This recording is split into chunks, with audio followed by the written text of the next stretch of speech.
at this time, if Reverend Danny Flick, if you could please lead us in an invocation.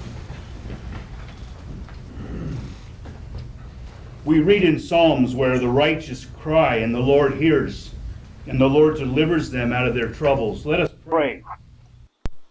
Most gracious and loving Father, almighty Creator, and perfect God, Elohim, we bow before you today, Lord, and we want to take just a second to examine our hearts. We admit our faults, Lord, and our failures at this time. Lord, we ask for your forgiveness. We ask now for your wisdom as we conduct the work that we're entrusted to. We ask for your temperance and patience. We ask for patience in dealing with each other. We ask you to be present here, Lord God, in our meeting and in our hearts and in our lives. We ask for your continued guidance as we live out the commission that you put upon us. We love you, Lord, and we ask all this in the name above all names, which is Jesus Christ, King of Kings. Amen and amen. Amen. Thank you. This time, Commissioner Singletary, could you lead us in the pledge? I pledge allegiance to the flag of the United States of America and to the republic for which it stands, one nation, under God, indivisible, with liberty and justice for all.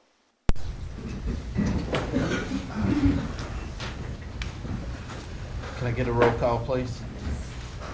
Commissioner Joseph Wright. Here. Commissioner Bernard Finn. Here. Commissioner George Singletary. Here. Mayor Pro Tempora Vestavia Shepherd. Here. Mayor J. Wesley Rainey. Here. Okay, at this time, is there a motion to approve today's agenda for April the 7th? So moved. I second. Okay, we have a motion and a second. All in favor? Aye. Okay, motion approved. Is there a motion to approve the regular minute meetings from March the 17th? So moved. Okay, got a motion and a second. All in favor? Aye. Okay, motion approved. At this time, we'll have our public hearing for the rezoning of property from R12 single family, low density residential to R4 multifamily.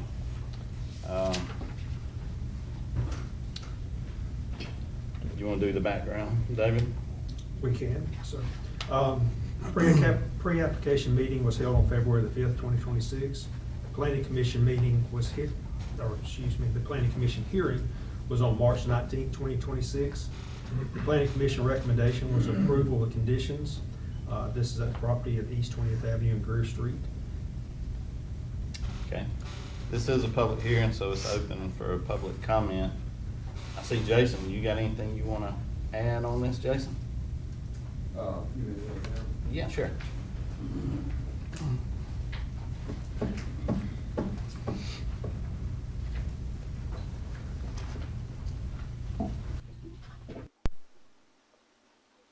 I'm Jason Faircloth, a local land surveyor, working on behalf of Mr. Harry Patel and working with Robert Moore, civil engineering. We started this project after Mr. Patel took ownership of it.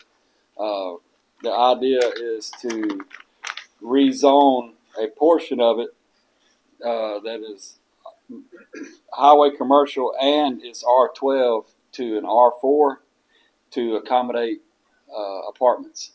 It will join the existing Pecan Terrace apartments, so it'll be like use. It'll be apartments next to apartments, and then transition right over into the commercial district.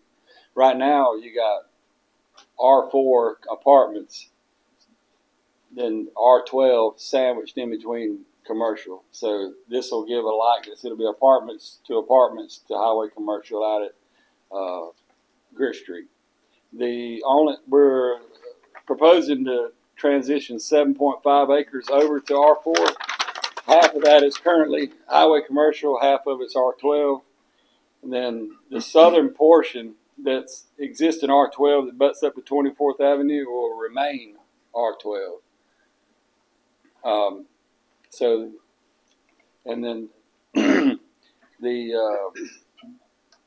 future proposed development of the commercial is still to be determined, but the leading point of the spear right now is to get the apartments. We feel like apartments are needed. There's nowhere, not many choices for people to live if they move to this community, like with Hobby Lobby opening up and other businesses opening up. They need employees. These employees need a place to live.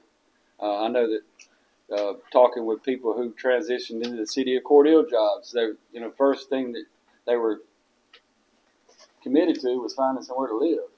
And they had to look and look and look, and you could find maybe some rentals, but on the short end, if somebody had an apartment to go into, it could be permanent living or a transition from there to buying a home in Cordele. So we feel like the apartments are needed. We don't feel like it's out of order. We feel like it's next to existing apartments, and then immediately transition over to highway commercial. And like I said, we're not proposing to rezone all the R12 in that corner to R4, just the north portion next to 20th Avenue, and that joins the apartments. If you got any more questions, Harry is a local business owner. He's well known for doing good projects, and Robert Moore is partnered with us to handle all the civil engineering, stormwater, the municipalities, the sewer water hookup, and coordinating all that, which we've done in the pre-planning meetings. So we're leading into this with our heads up and addressing all issues. Stormwater will be one of them. Water and traffic has been a concern. We'll have traffic coming in off of 20th and exiting on the Greer. It'll be two-way entrance. Probably the main entrance, most likely, could be Greer Street, coming right out of Home Depot. That'll be an intersection. Then maybe a secondary access being on 20th. So I know there was concern about, the high volume of traffic being on 20th Avenue, but we can eliminate that by the main entrance being at Greer. That's some of the ideas that we're talking about, but that's the project in a nutshell. You got any questions? Commissioners, y'all have any questions? I had a call from a resident on 20th, and he was concerned that this will be a heavy traffic area, and a bunch of people come into a residential area, and there's going to be an apartment, and they were so concerned. So I invited him to come to the meeting, but I don't see him today. So that you all can explain to him how it would affect the entire community in that area. But you're saying that the traffic will be circumvented around the Greer Street, and that way, so on that end of 20, there are no houses, the bank of business on that end, no houses in that block, right? No, it joins. It's right next to Pecan Terrace, Okay. and then there's a block of woods, and then there's Greer Street, and where we're putting the apartments will be in that block of woods on the corner, right south of Planters First Bank. Mm-hmm. So the to the north is commercial, Mm-hmm. to the east will be commercial, and to the west will be the existing Pecan Terrace, and then south we'll have a buffer of back to R12 and then over to 24th. But our exit will be out to Greer Street. Now, when you come out of Central Avenue Extension at the Home Depot, we'll call it, but there's other businesses in there, but we'll call it the Home Depot. When you exit out, if you went straight across, we're going to create an entrance right there. I don't know if there's a drawing on it, but there's a road there with Melanie Tyson. I know you start speaking on. If you want to pass that down, there'll be a second entrance coming out here to Central Avenue. Or this would be our primary. The city had concern of being so many apartments that they wouldn't be but one entrance. So the reason for 20th, it would be the secondary and an emergency or, How many apartments would that be? how many were we? 100? Mr. Mayor. Yes, go ahead. So have you done a traffic study on that. Which infrastructure are you saying that the city will have to redo to install this, or to build, not install, but to build this apartment complex? Because if I'm speculating, you're saying there's 100, okay, I think Joel said 120, that's 100 vehicles. You're adding right there, and right down the road, we're adding, in the Orchard, we're adding approximately 50 houses in that area, so you're adding another 50, so it's 150 homes in there that we're adding. And that is predominantly a residential area, and I know there's apartments that you're planning on backing up, but in my view, that was a mistake when they were put in there, okay, back whenever they were put in there. And if you're saying that there are apartments, you can go down Greer to 13th, and there's apartments there, land for sale. Be an ideal place, because apartments would be in that area and still be accessible. I think it's Miss Rivers has got it advertised, from my understanding. But I mean, that, to me, that would be more residential than it would be apartments. And I do realize that you know, the apartments are there. But continuing on, in my opinion, putting more apartments there and then increasing their traffic that much is going to be detrimental. I mean, we're going to have to invest a lot of money to do the roads, the infrastructure for the amount of vehicles you're talking about. Now, that's just my thoughts. And again, to go back, have you done a traffic study? To answer your question, we have not done a traffic study, but the infrastructure that's there is a sanitary sewer trunk line. It's a 10-inch line, so we're good on the sewer, and there's water in Greer and there's water in 20th, so we can loop the line. Our infrastructure is not an issue. We are dealing with the city's comment about stormwater, and Mr. Rainey brought up, and he made a comment. We're going to look at some other issues with stormwater. So and there is a pond down there in the corner, and of course, when Mr. Moore does his study and does his engineering plan, all of that will be taken into consideration. We can't increase stormwater runoff by X amount, and that's already set in place. So that will be covered. But the traffic count, we understood the concern of the 20th Avenue, and that's why we flipped our idea of making our main entrance coming out on Greer Street with only the 20th being a secondary. And I'm sure there's ways to control that with traffic and make most of the traffic for this apartment complex come out. Because our mindset is that entrance off of Central will be the entrance for the highway commercial, and the apartment's kind of like you're entering in like for the same idea that you would enter into the Home Depot shopping center. And this would be the opposite side of the road. You'll be entering into highway commercial stuff that'll be developed along Greer Street eventually, and behind it will be apartments. You talked about residential. If you leave it residential, then you're going to have residential houses in a very narrow strip right up against highway commercial. Whatever that happened to be, it's already zoned for it. And what we're doing, we're actually removing some of the highway commercial and some of the R12 and bringing that into the apartment. So there's only a very narrow strip in there for R12 anyway. So it just didn't look conducive for being a home or a house. But south of there, where the Wrights have a place on 24th, that still is R12. We're not changing. It'll remain the same. But as far as a traffic study, we don't have one. I want to point out the Highland character area. Going down to the last sentence, I guess you put it in, or the committee, it said the vision of this area is to maintain its residential character and small-scale neighborhood amenities. I'm gonna close with that. I mean, it's already established for that, from what I'm reading here. Thank you. Commissioners, anybody else have any comment? I want to have one, I was reading over our agenda items, and it said, he said 100 apartments, but on here it said 120.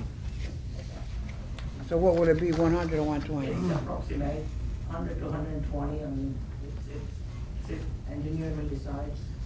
What, That makes a difference. that makes a significant difference. I'm just trying to make sure I'm telling people the right thing. When you're saying 100 here, but this reading is saying 120. So I just need a First of all, we clarification. got to get the rezoning That- before we take a super deep dive into Robert doing a full-blown civil plan. We may be a little handcuffed on grades. We got parking to work out. We got a general footprint for which, I think the one you looked at. But as far as what we can actually, everything looks great on flat ground. But Robert may can explain that a little more.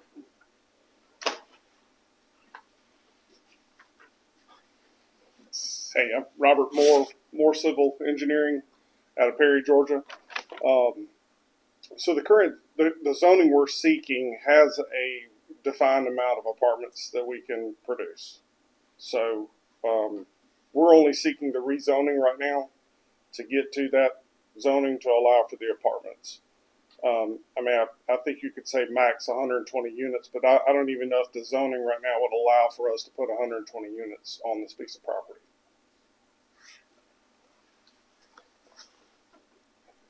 And as far as traffic goes, connecting across from Central Avenue would provide for a substantial amount of stacking for this apartment complex. I don't know that we would really be increasing the traffic counts from what you could put here if you have residential with the existing highway commercial. But, if a traffic study is needed, we can provide a traffic study at the point that we do designs for this site. So basically, you're saying you could build 50 apartments or 250. Yeah, I mean, you really don't know. at this point, we're just trying to get the rezoning done, right? So we have a concept to move forward, but we're not bound to a concept. He could change his mind on the number of apartments, but right now we're just seeking the rezoning. There's many more steps for us to get to a final product. You got 6 months to a year. Yeah, that's right. Planning. So it's hard to say exactly what we would build at this time because of all of those hurdles. Okay, Commissioner, do y'all have any further questions? Is there any public comment? Dave, you got any questions? No, sir. Okay. All right, thank y'all, gentlemen. Appreciate you.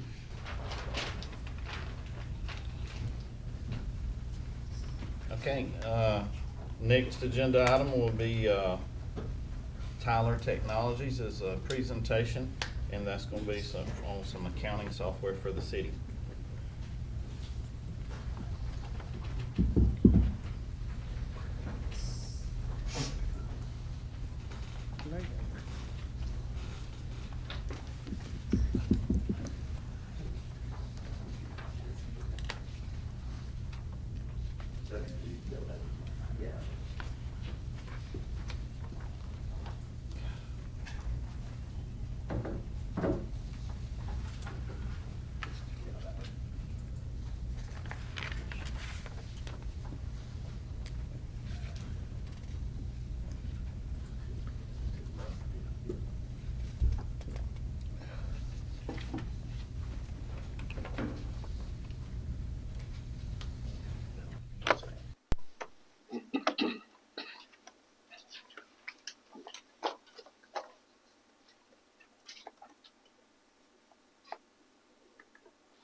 All right. My name is Blake Reynolds. I'm the account executive for Tyler Technologies that covers Georgia along with a few other states. And my goal here is just to, I'm not going to do a software demonstration per se, but just kind of give you a little background about Tyler, some of the things we've been talking to Sonia and William about a little bit on the software that we've shown them a couple of times over the last year or so. There are really three key things I want to kind of hit on today: the fit, efficiency, and our partnership with Cordele. So how we're going to be, or how we feel Tyler is the best fit for Cordele in the long run, how we're going to make your employees and your citizens more efficient with how they interact with the city, and then a long-term partnership with the city. So I can move this through my slides too. So Tyler is the largest provider of governmental software in the country. We work with federal, state, county, city, really any level of government out there that we provide accounting applications, public safety, taxes, court, all sorts of applications. The division that I am in is called the local government division within Tyler. So I deal with cities day in and day out the size of Cordele. The advantage of having Tyler as that largest provider out there is we have the background, the money to invest in R&D, the size that we're not going anywhere, we're not getting acquired by anybody, but you've got the laser focus of that local government division where we're dealing with just cities the size of like Cordele. So the cities that we work with, again, in my division are 25,000 and smaller. So it's a focus for towns your size. You're not going to get lost in the large corporate size of Tyler. And more than 130 of your neighbors run the software that we're talking about. So here in Georgia, 130, a little over that number. I've got a few more that will be coming on board before the end of the year, but that should give you some confidence in knowing that your neighbors, your peers are all doing the same thing. So all of those are cities and counties. I've got a few utility districts here in Georgia, but most all of them are cities and counties. And this is a cloud-based application that we're talking about. So what that means for you is that you've got the security that is in the cloud. You don't have to worry about backups and things like that. So no ransomware you have to worry about, no viruses. We're taking on all of that. So it's secure, safe, and strong up in the cloud. We also have what we call continuous improvement, and that's really in this next slide. So if you look at how our software has changed over the years, and this is by no means all of the different iterations of our software. We've had a lot more than that over the time. But I started with Tyler in 1990. So that's how long I've been with Tyler. And it was all green screen, character-based software, all the way to what it looks like today in 2026 is in the cloud. And at no point through those transitions of our software did our clients have to buy that next version. You just get that by virtue of being a client of Tyler. So the advantage to that is the cities that purchased software in 1990 versus what they're running today, that was a heck of an investment because they bought it one time and it stayed current. Same thing would happen today for you. That's what it looks like in 2026, dashboards and things for your employees and citizens. But we don't know what it's going to look like in 2046. AI may be running it all, and we may all be sitting at home. Who knows? But what your investment is today is what it's going to be like in 2046, 2056, and beyond. And then the efficiency. So making things more efficient for the citizens and the employees. I'm sure the customer service reps, and I think we kind of talked about this, they're probably asking for an app. Can I pay on an app? Can I pay by my phone? Can I pay from a text? Can I pay online? Things like that. So citizens would have an app that they could download and they can interact with the city. They can pay their bill. They can schedule a payment. They can store a credit card out there. They can see their utility bill in a PDF format. They can see their consumption history. A lot of different things they can do interacting with the city through that app. And one of the things we talked about on the media, the one piece of this app would be just on the utility side, making the payments and so forth. But it offers a lot of other things the city can do, tying to your social media, tying to agendas for council meetings and things like that. So it gives the citizens an app where they could go one place to see everything they needed to see going on in the city. So I'm sure you're probably hearing about some of that as your citizens walk in the door. And then we also have, online portal. So again, they don't want to use an app on their phone. We've got an online portal where they can do all those same things. Sign up for bank draft, schedule payments, request service orders, turn-ons, rereads, things like that. They can even sign up for an account for service online. They can request disconnects online. Making a payment is really the least of the things they can do out there. So the advantage to that is it cuts down on the number of phone calls, people coming in asking, when's my bill due? How much do I owe? Why is my bill so high? They can see all those things themselves out there online. And then one of the other things that's great about the online portal too, and you can do this other ways, but they can also sign up for notifications. So we can proactively call people, text, call, and let them know you're about to be on a cutoff list, that we're getting ready to do water line work in a certain part of town, things like that. So if Wednesday was going to be cutoff day, we could call everybody or text everybody that is on that, potentially going to be on that list, let them know they're late. They'll come in, make a payment, pay online, things like that, or they may go pay through their app. The other thing we can do is circle a part of town through a map in the system. You can circle pinpoint a part of town and notify those people you're about to do fire hydrant flushing, water line work, things like that. So again, it's a proactive way to interact with your citizens. What I've seen with our clients is that their citizens have been very positive in that and saying, I'm glad you let me know. I'd forgotten to make a payment. And so they get online and they get that taken care of. Or we let them know ahead of time we were going to be flushing fire hydrants and their service was going to be off maybe from 2 to 4. So they're not calling you upset, why is my water off? We let them know about that ahead of time. So a lot of different things to help you be more efficient on that front. And then a couple of more things just to talk about real quick. We would have there's a mobile app, mobile service orders for your field techs to do things out in the field. So as we create rereads, turn-ons, turn-offs, those sorts of things in the field, it can show up on their mobile device, an iPad, a tablet, whatever they have out there, even their phone, and they can work those service order items. It's a money saver for the city because the trucks aren't running back and forth. We're not, picking up work orders. We're not having to radio them and say, hey, you need to do this or that. Those things are popping up on their map, on their tablets out there, making them extremely efficient. I had in West Point, Georgia, they did a study on what it cost to just roll a truck to do any item, whether it was a reread or whatever. And by the time you had the cities and staff time, the wear and tear on the truck, the fuel, all that, it was about $57 for them to go do anything. If it was just to go do a reread. So the more that we can keep them in the field and not running around and maximizing their time out there is a big money saver for the city as well.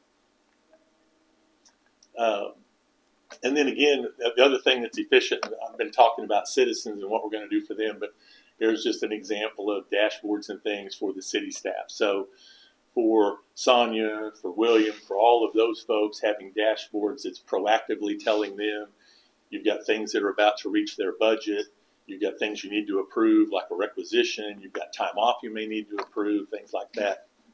We're pushing all that out there to them so they're not having to say, okay, what do I have to do today? They're seeing that real time and what's going on.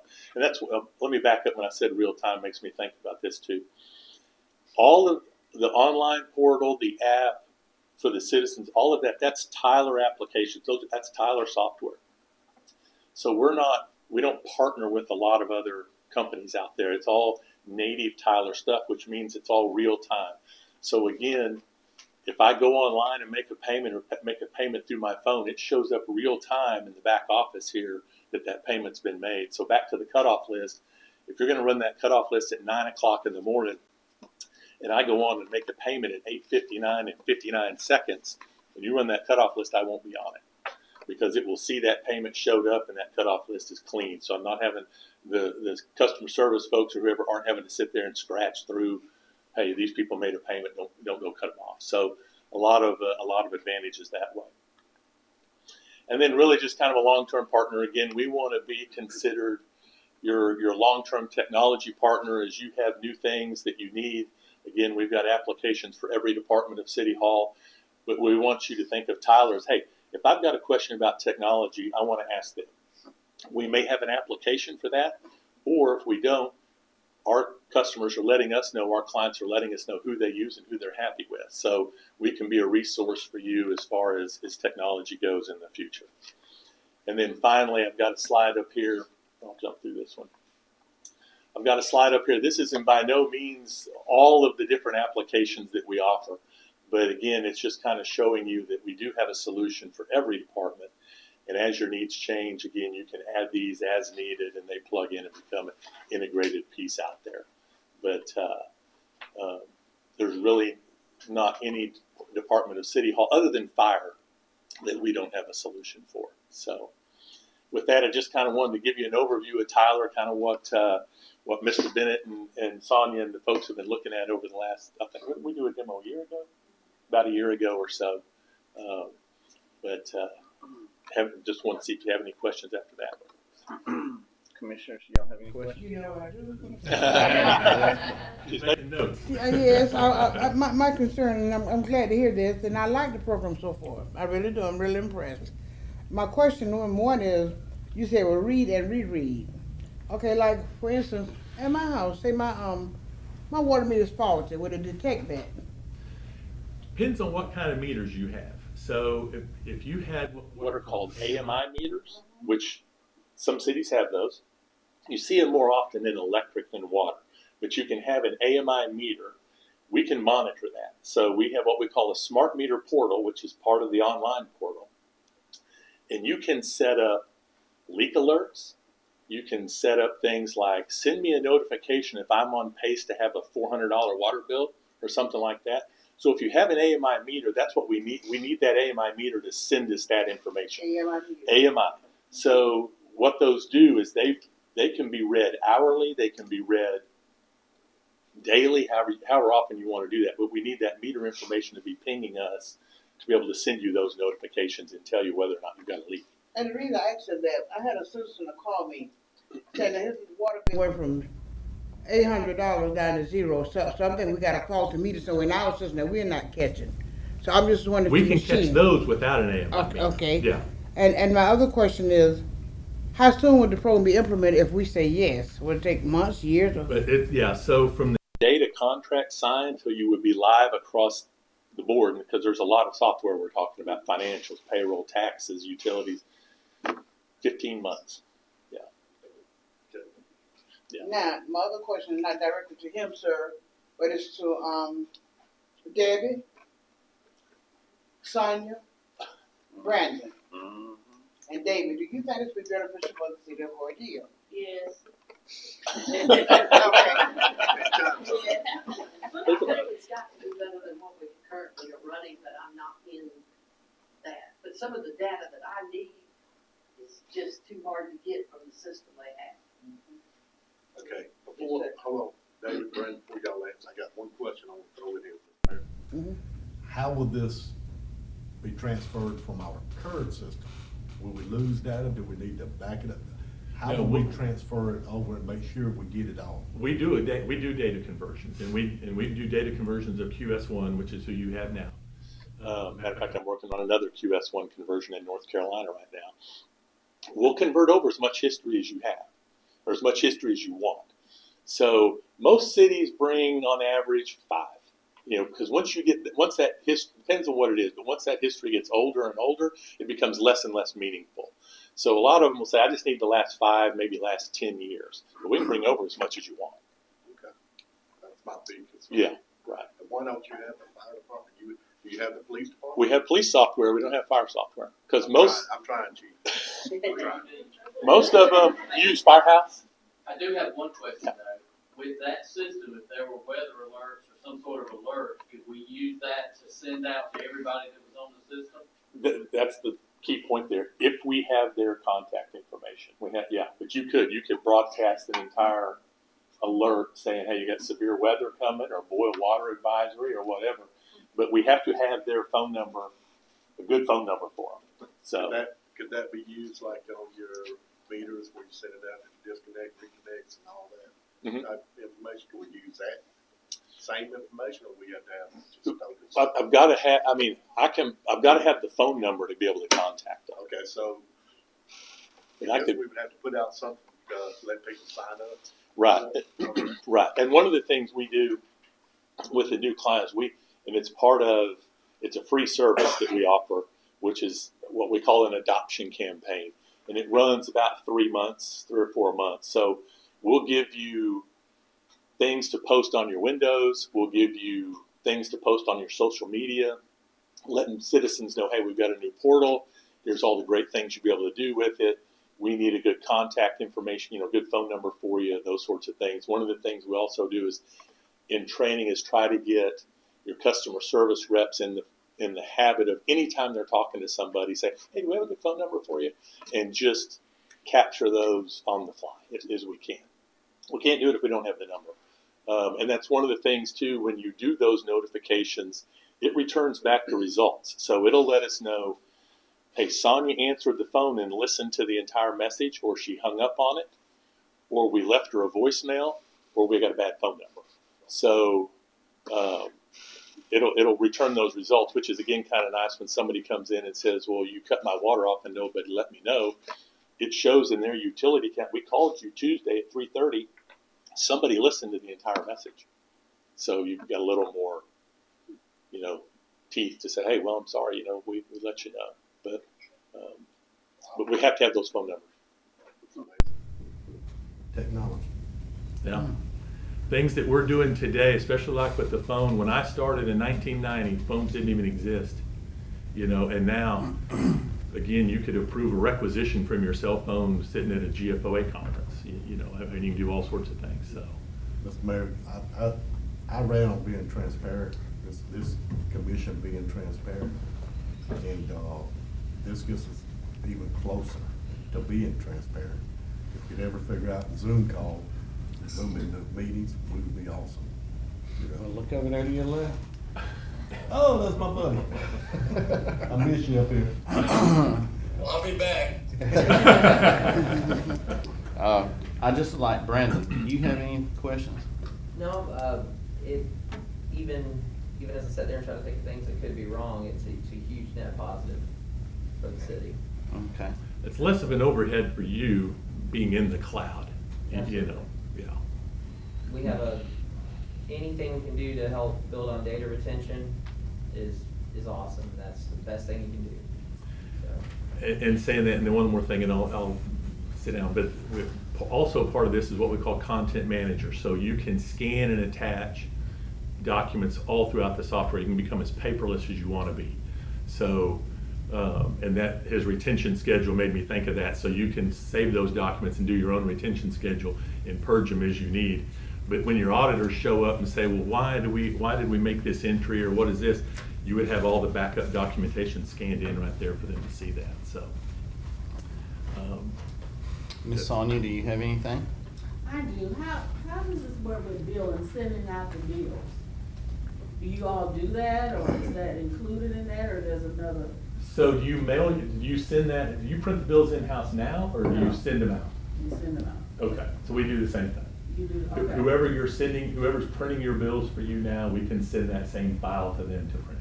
Okay. So, For us tracking capital projects, can we track like how much we're spending on the project when we spent like ARPA, LMIG, track all our projects in this system? you can. So we have a project accounting module that does just that. So you can set up projects, and they have their own budget. Okay. They can run their own length of time. It can be really unlimited years. Can have a different fiscal year than what the city's is. You can have a master project and sub-projects underneath it. So as an example, you can have a fire station, you can be building a new city hall, whatever those types of projects are. And everything you're doing, people's time out of payroll, things we're purchasing and all that can flow into that project to track that. And then give reports to the council saying, hey, here's what we're spending on that project, here's where we are. But you can also have a master project and subs underneath it, which this may be more than you want to know. But I've got a city in North Carolina that has a project called Events and Festivals. And then underneath that, they have the 4th of July, Christmas tree lighting, Bluegrass Festival, whatever. They're not building anything, but they want to know what it costs to put those on. So they're tracking each one of those events, people's time, we're renting tents, we're selling tickets, we're doing whatever. They know what each one of those events cost, but they know as a whole, what's the city spending on all the events and things we're doing in town.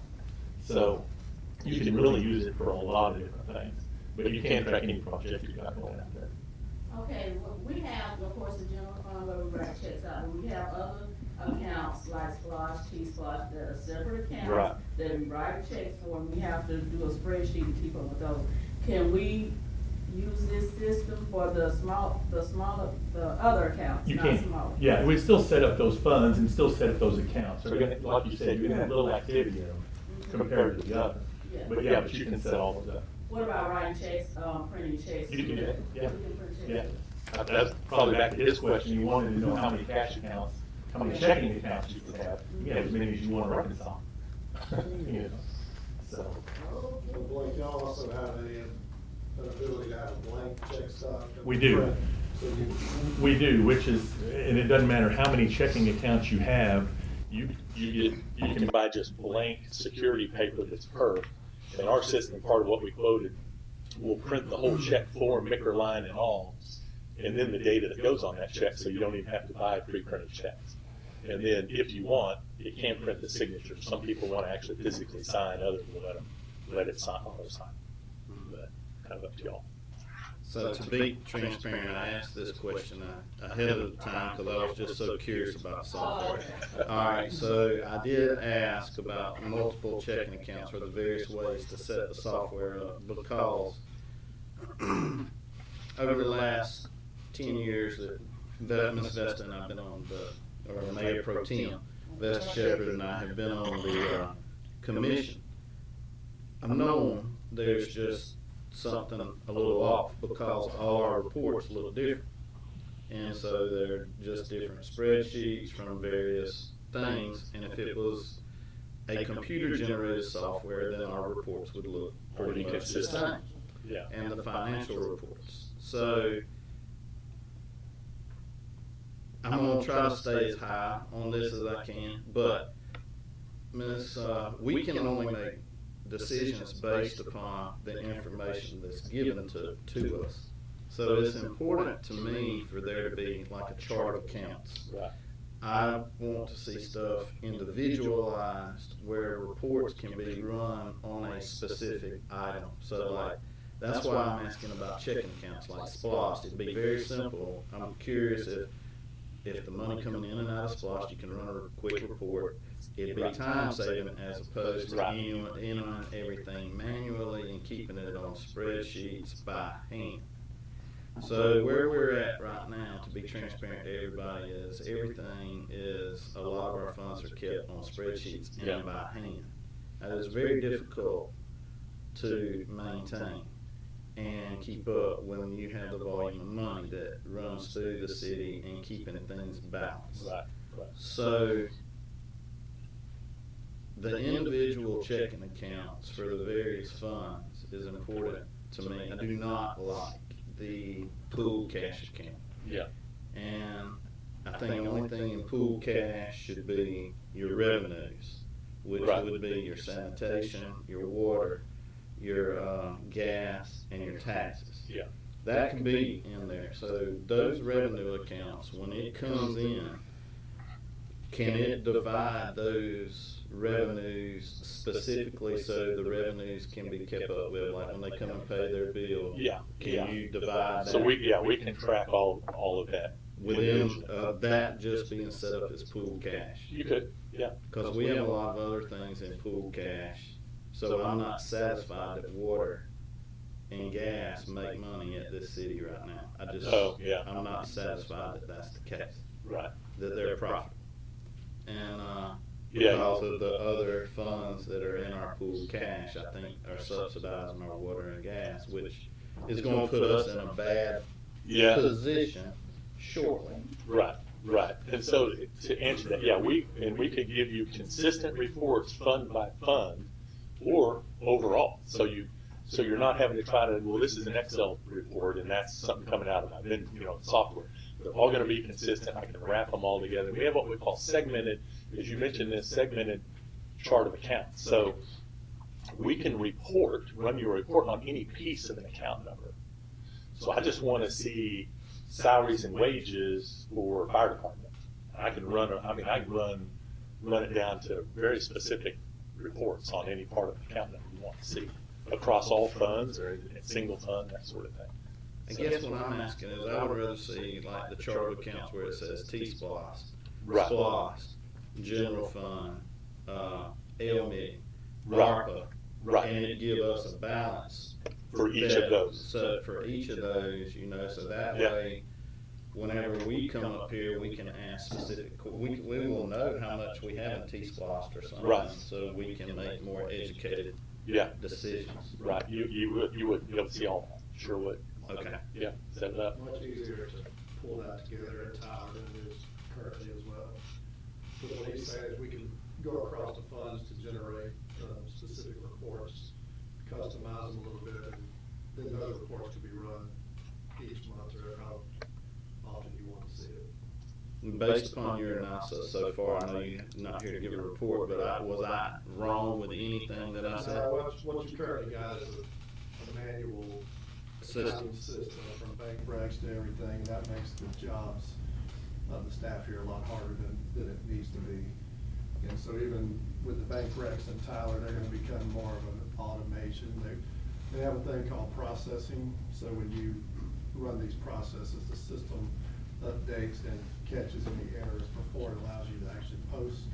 So that cuts down a lot of reconciliation issues and also will save a lot of time reconciling all these bank accounts and getting the reports more timely. Because right now, everything is a manual process. And if you go across two funds in the QS1 system, it doesn't update due to funds automatically. You have to post both sides. And so if you forget to post one side of the due to funds, then your funds are out of balance. And the Tyler system will not allow you to do due to funds and get out of balance because it'll be programmed to make sure that there's always an offset to the due to fund accounts, which will keep the pool reconciled as well.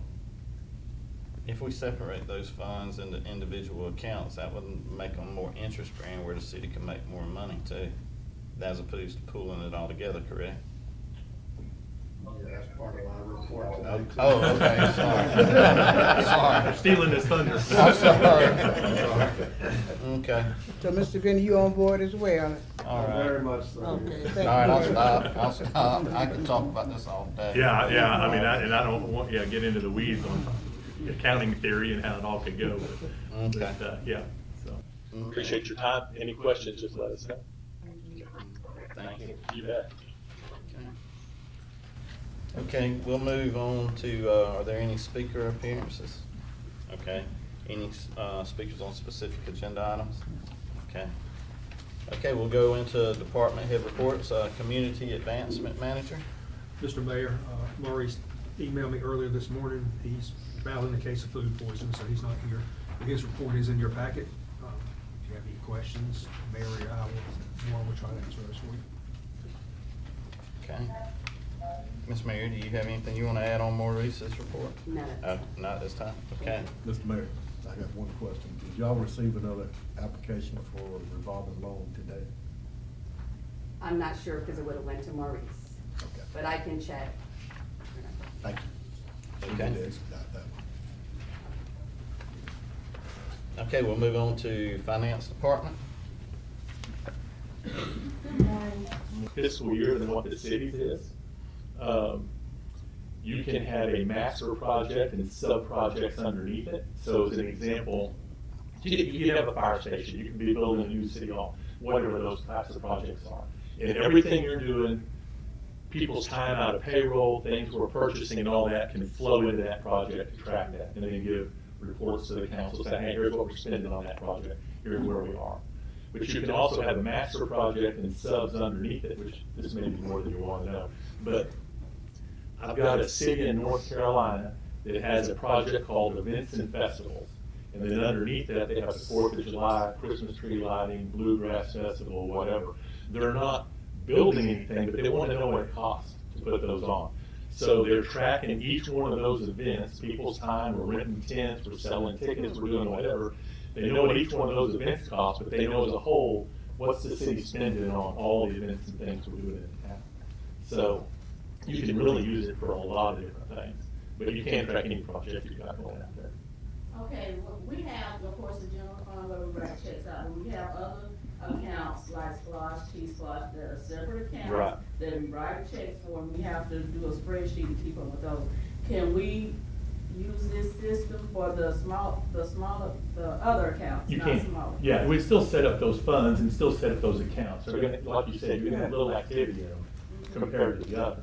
Yeah. But yeah, but you can set all those up. What about writing checks, printing checks? You can do that, yeah. We can print checks.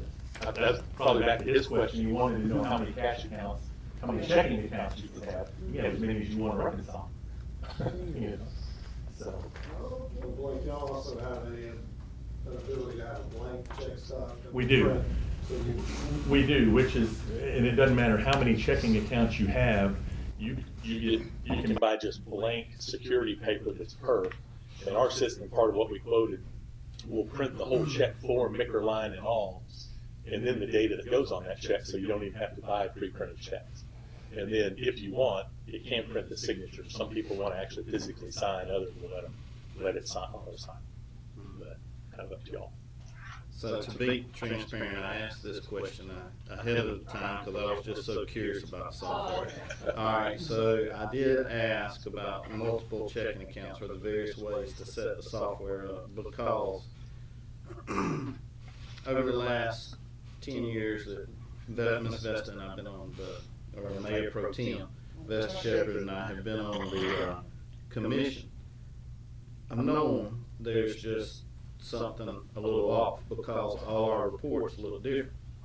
And so they're just different spreadsheets from various things. And if it was a computer generated software, then our reports would look pretty much the same. Yeah. And the financial reports. So I'm gonna try to stay as high on this as I can, but we can only make decisions based upon the information that's given to us. So it's important to me for there to be like a chart of accounts. Right. I want to see stuff individualized where reports can be run on a specific item. So like, that's why I'm asking about checking accounts like Splosh. It'd be very simple. I'm curious if the money coming in and out of Splosh, you can run a quick report. It'd be time saving as opposed to entering everything manually and keeping it on spreadsheets by hand. So where we're at right now, to be transparent to everybody, is a lot of our funds are kept on spreadsheets and by hand. That is very difficult to maintain and keep up when you have the volume of money that runs through the city and keeping things balanced. Right. So the individual checking accounts for the various funds is important to me. I do not like the pool cash account. Yeah. And I think the only thing in pool cash should be your revenues, which would be your sanitation, your water, your gas, and your taxes. Yeah.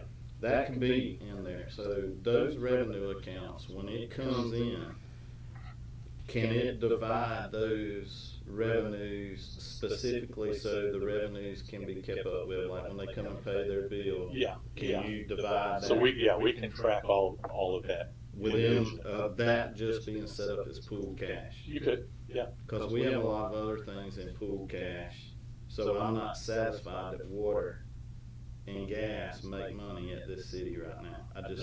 I'm not satisfied that that's the case. Right. That they're profitable. And because of the other funds that are in our pool cash, I think are subsidizing our water and gas, which is going to put us in a bad position shortly. Right. And so to answer that, we could give you consistent reports fund by fund or overall. So you're not having to try to, well, this is an Excel report and that's something coming out of my software. They're all going to be consistent. I can wrap them all together. We have what we call segmented, as you mentioned, this segmented chart of accounts. So we can run you a report on any piece of an account number. So I just want to see salaries and wages for fire department. I can run it down to very specific reports on any part of the account number you want to see across all funds or single fund, that sort of thing. I guess what I'm asking is I would rather see like the chart of accounts where it says T-SPLOS, Right. SPLOS, General Fund, LMIG, Right. DARPA, Right. and it give us a balance For each of those. So for each of those, you know, so that Yeah. way, whenever we come up here, we can ask specific, we will know how much we have in T-SPLOS or something. Right. So we can make more educated Yeah. decisions. Right. You would be able to see all that. Sure would. Okay. Yeah. Set it up. Much easier to pull that together in Tyler than it is currently as well. Because what he's saying is we can go across the funds to generate specific reports, customize them a little bit, and then those reports could be run each month or how often you want to see it. Based upon your analysis so far, I know you're not here to give a report, but was I wrong with anything that I said? What you currently got is a manual accounting system from bank recs to everything, and that makes the jobs of the staff here a lot harder than it needs to be. And so even with the bank recs and Tyler, they're gonna become more of an automation. They have a thing called processing, so when you run these processes, the system updates and catches any errors before it allows you to actually post. So that cuts down a lot of reconciliation issues and also will save a lot of time reconciling all these bank accounts and getting the reports more timely. Because right now, everything is a manual process. And if you go across two funds in the QS1 system, it doesn't update due to funds automatically. You have to post both sides. And so if you forget to post one side of the due to funds and your funds are out of balance, and the Tyler system will not allow you to do due to funds and get out of balance because it'll be programmed to make sure that there's always an offset to the due to fund accounts, which will keep the pool reconciled as well. If we separate those funds into individual accounts, that would make them more interest bearing where the city can make more money too, as opposed to pooling it all together, correct? Yeah, that's part of my report today. Oh, okay, sorry. Sorry. Stealing his thunder. I'm sorry. Okay. So, Mr. Benny, you on board as well? All right. Very much so. Okay, All thank right, you. I'll stop. I can talk about this all day. Yeah, I mean, I don't want, get into the weeds on accounting theory and how it all could go. Okay. But, yeah, so. Appreciate your time. Any questions, just let us know. Thank you. You bet. Okay, we'll move on to, are there any speaker appearances? Okay, any speakers on specific agenda items? Okay. Okay, we'll go into department head reports, Community Advancement Manager. Mr. Mayor, Maury emailed me earlier this morning. He's battling a case of food poisoning, so he's not here. His report is in your packet. If you have any questions, Mary or I will try to answer those for you. Okay. Ms. Mayor, do you have anything you want to add on Maurice's report? No. Not at this time? Okay. Mr. Mayor, I got one question. Did y'all receive another application for a revolving loan today? I'm not sure because it would have went to Maurice, Okay. but I can check. Thank you. Okay. You need to expedite that one. Okay, we'll move on to Finance Department. Good morning. Good morning. That was an awesome presentation, right? Yeah. Okay. Our sales tax collection for the month of March, which include Lost, Splash, and T-Splash, was $406,492.13. Okay, we'll move on to the financial summary for the month of February. For utilities, we billed $499,333.11, and we collected $379,979.43. And we had 39 new accounts and 48 transferred or reconnected accounts. Okay, for business license, we could a total collection of $61,857.23. We had 18 new licenses and 253 renewals. For property taxes, we did really well. We had $1,200,624.04. Total wages, what we spent in wages for the month was $570, $570,814.84. Total disbursement that we did for the month of February, with that's paying bills and all our expenses, was $1,170,124.05. Y'all have any questions? Commissioners, y'all have any questions? I got 2 or 3 dozen. Of what? I have 2 or 3 dozen. I want to talk to you about the disconnect reconnects. Okay, that's the next thing. Okay. Do you have any questions about the numbers? Okay. All right, let's move on, Lord, to reconnect and disconnect. I think this system's going to save a lot of our problems, because one of the things I was going to suggest is like sending out reminders that the bill is due, being able to set up auto pay and giving incentives for paying through auto pay, maybe a 5% discount or something like that. But I think at some point fees will have to be raised. We have a disconnect fee for $15. We do not have a reconnect fee. They go out, cut it off, and go back and turn it back on for $15. So at some point, we're going to have to, you all will at some point have to increase the fees. We can look at, we do extensions, you know, if the citizens, hopefully, you know, we'll publicize this more. They can call in and, you know, if they can't pay, they can get an extension. We currently offer 3 a year. We can increase that if you all would like to more. Moving the dates would be kind of difficult. We talked with Mr. Benny and his crew, because they have to do things between the due dates and the cycles, like rereads and everything, to get up the information so we can send out the next cycle of bills. So moving the dates would be a little hard, but we can look at extending the time between due date and cutoff. Currently, it's 5 days. We can look at extending that. Hopefully it won't overlap with anything else. At least 2 more days or 3 more days or whatever with doing that. We can look at that. This is from Mr. Benny. He needs more help. We mentioned about cross-training somebody at Public Works that can help them on the heavy days. I don't know if Public Works, if they have anybody available to do it, because I know they're short-handed as well. But maybe look at hiring somebody part-time to help on certain days, half a day or whatever, on the really busy days. I tried with a suggestion with Mayor Rain. I'm going to let him bring that up so y'all can kill him if you don't like it. I don't want to take your thunder. Okay. This is just a suggestion, so don't kill the messenger. Currently, before they can finish the cutoff list, they having to go back and reconnect, because people come ready in and pay. As soon as they turn on the water, nothing comes out, to come up here and pay. So what I suggest is that they work through the whole cutoff list first. Whatever time that is, 2, 3 o'clock in the afternoon, then they start doing reconnects. That way they get through. Everybody's working on one thing, cutting off the cutoff list, then starting reconnects. And having a time that you cut off, either 5, 6 o'clock in the afternoon. Okay, this is the cutoff day. Anything else over that time is cut on the next day. If not, they're going to always work into the late afternoons, because we take payments until 5 o'clock in the afternoon for reconnect.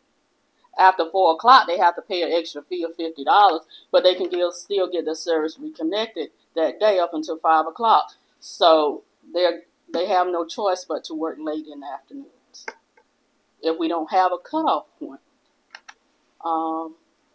I would suggest that anything after 4 o'clock is held till the next day, so they can work their list that they're working on, get all of those done. Anything after 4 o'clock, they reconnect the next day. At some point, you know, you can only do so much.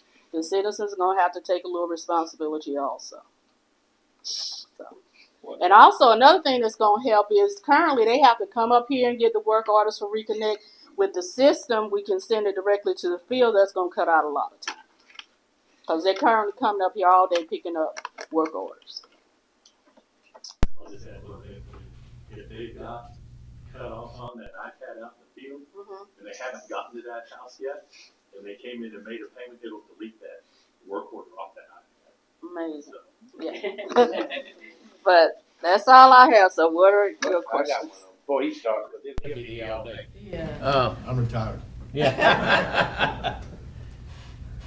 Sonia, what do you suggest is a reasonable connect and reconnect fee? I think it should Disconnect. be, $20, $25 for each, which is $50 together. You can either have one fee for 50, or you can have a disconnect fee for 25 and a reconnect for 25. Okay. I think, you can start, to me, that's reasonable, that's a reasonable increase. Well, you're a reasonable person. I'm just asking. Okay. Any other questions, commissioners? I have a, I think Mr. Wade's got one. We had a conversation, may I? Oh, yes, go ahead, by all means, please. We had a conversation yesterday in the finance department regarding this, and it was brief. One of the things that was mentioned, out of 500 people on the cutoff list, only 62, Christie, is that correct? Were you? Yes. Only 62 went more than 12 hours? It was more than 24. More than 24 hours before paying. So the $15 fee is not a deterrent. They're waiting till the water's cut off, coming in, paying their $15, and then we're having to run around and cut water back on.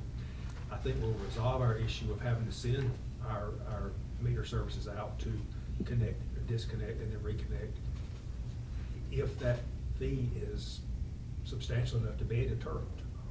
I'm guilty of walking into a dark house myself. I've forgotten to pay the light bill in the past. But there's a hefty fee associated with that, and do that a couple of times, and you remember the due date. And I certainly don't want to pose a hardship on anyone, but our expenditures are exceeding our revenues, and we can only do this for so long. Well, that monkey math I talked about in the last meeting roughly was about $200,000 a year in losses. So we got to do something about that, because we found some other losses too that are substantial. So we can't just keep bleeding that money. But I'm with you on that. I don't want to cause a hardship to anybody. So if increasing the number of extensions from 3 to 4 and giving this system right here apparently is going to make it would make it a lot more, proficient and so forth.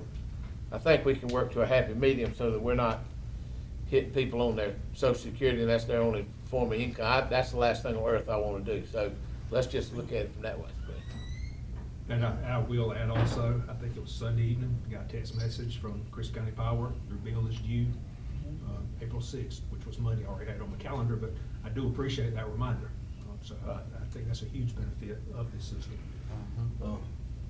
and I think other cities charge way more than we do for connect and reconnect fees. Some small and some large, they charge way. I sort of, reach out and sort of look around. If I can come up with the money within 24 hours, like she said, on the 62, it's something that we just overlook and make us more accountable for ourselves. I mean, if you're living on fixed income, like you said, if my Social Security check is $890 and I don't have enough this month, let me call Miss Sonia and make an arrangement to pay my bill in increments or give me a waiver for, a late 3 times. So I say we're doing something positive to help the citizens, but we just can't give everything away. We got to make a profit. I mean, got to cover the cost of people going out. $15 is not doing it. That's right. We just got to come up with a reasonable number, Sir. Come up with a reasonable number to satisfy that. Mr. Mayor. I got you. I like the I recommendation. just have an ordinance, I just sort of played with over the weekend when I'm sitting there and it's raining. I like your 25-25, that's pretty good, but I wrote this up and let me talk to the attorney, show it to him. I agree that we need to move the dates from 5 to 10, okay? Right. That'll push it out a The little. cutoff date, you mean? Yes, ma'am. 5 to 10. I do agree with that. I mean, I think most of my bills are 10 days, you know, 7 to 10 in there. We can't count on this system yet, because they're talking 15 months, up to 15 months to get everything implemented. So we have to react now, okay, be proactive about this. But my thought would be, just like you said, cut off business hours reconnection, 8 to 4, okay, $40. Period, across the board, $40. After hours reconnection, after 4 p.m., weekends, holidays, if they really demand it, $60. Because we're paying our gentlemen, workers, overtime to go out there. That's true. And we're losing, I think, didn't you state Right at $200,000. $200,000 a year, okay? And it's just like Mr. City Manager says, we cannot sustain that. We were left pretty well in the hole here. But I do have this, and if you want to take a look at it Okay. before we submit it, and then get it to Mr. Wade, and let him have it, and y'all can look at that. That gives a pretty good general idea. Just everybody said that right up here, Okay. and we're working together. And that's Okay. what's really, really being good, you know. So I think $40, Commissioner Finn, is reasonable. You know, I mean, that's a voluntary fee. That's actually a voluntary fee. Okay. You know, I mean, really, if you think about it, it's not a tax, it's a fee. And you have the option not to pay it or to pay it. That's right. You know, it's a little different than your property tax and stuff like that. So this is voluntary. You don't have to pay it. You know, you can make that phone call to customer service and say, hey, look, I'm hurting. Can you give me a couple of days? And we're giving you another 10 days in there, you know, to help that. What say you on that? I think that's an excellent idea, yeah. So we agree on something? Yeah. Off to a good start. Good. Are we gonna hear from Mr. Bennett too? On the extension of payment, if I come in and pay $300 on my $600 bill, would that be called an extension, or whatever it just called? I can still use 3 extensions if I pay part of my bill. You can pay part of your bill and then we can extend it. What is it? Our extension is, we can give you 2 extra weeks to Pay the rest. And we just, you know, you can bring it in however you want. Yes. Okay, I got one more thing here. I did see that the report here that I was sent, and it's showing, like, Mr. Wade said, in, what is this, March, 573 disconnected. Same day reconnected was 511. Exactly. And there was 15 tampering, okay? Extension 73. Yes. But, you know, I got another question. I know you don't know that, right? I got another question. Looking at something along this line, but there's 1,453 bills due. And I was trying to find something, a grand total of how many meters we have out there. And it seems like some people are saying number A, and another one saying B, and some of them even throwing there C, which is, I don't know, you know. Okay. Is there, I mean, and a lot of people have suggested that we lost a lot of people when we switched over from a prior system, which was before me and you. Okay. Is there a way we can correct that to find out exactly how many meters we actually have that are active and how many are not active? Well, we're currently working on that list. But we're having to work with Miss Bennett, you know, it's only 3 of them. And Miss Bennett's going out for surgery soon, so we'll be down to 2. So they have to work it in when they can with all this, you know, connect and reconnect and rereads and all of that. But we are trying to track that. Because we have no idea right now. Is there another billing for that position? Not in that department, there's not. But getting back to your prior question. Which one? 2. The number of meters. 2, maybe 3 years ago, it's probably longer than that now, time flies. When Mr. Marbury was working here as our civil engineer, we GPS mapped all of our meters in town. So we should have a count of the total number of meters. Now, that still doesn't answer, active, but we do have a base there. We can go back and see how many meters we have as of the time that report was compiled. And I'm sure it's changed over the years with some additions and some coming out, but that should give us a good baseline to start with. Okay. Commissioners, you have any further questions for Ms. Sonia? Good job.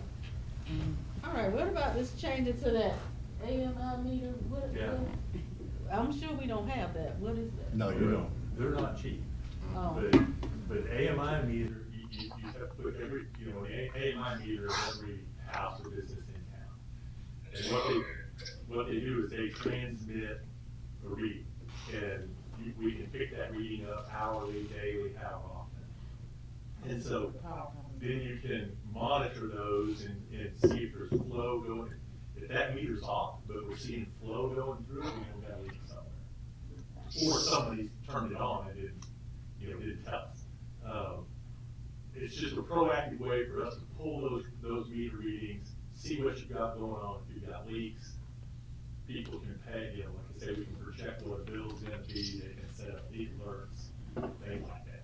But AMIs are expensive meters. But if you ever go to that, we can manage all that for you. We'll expand on that one moment. Yes. Brandon, would you mind sharing what you found out about those meters this time last week?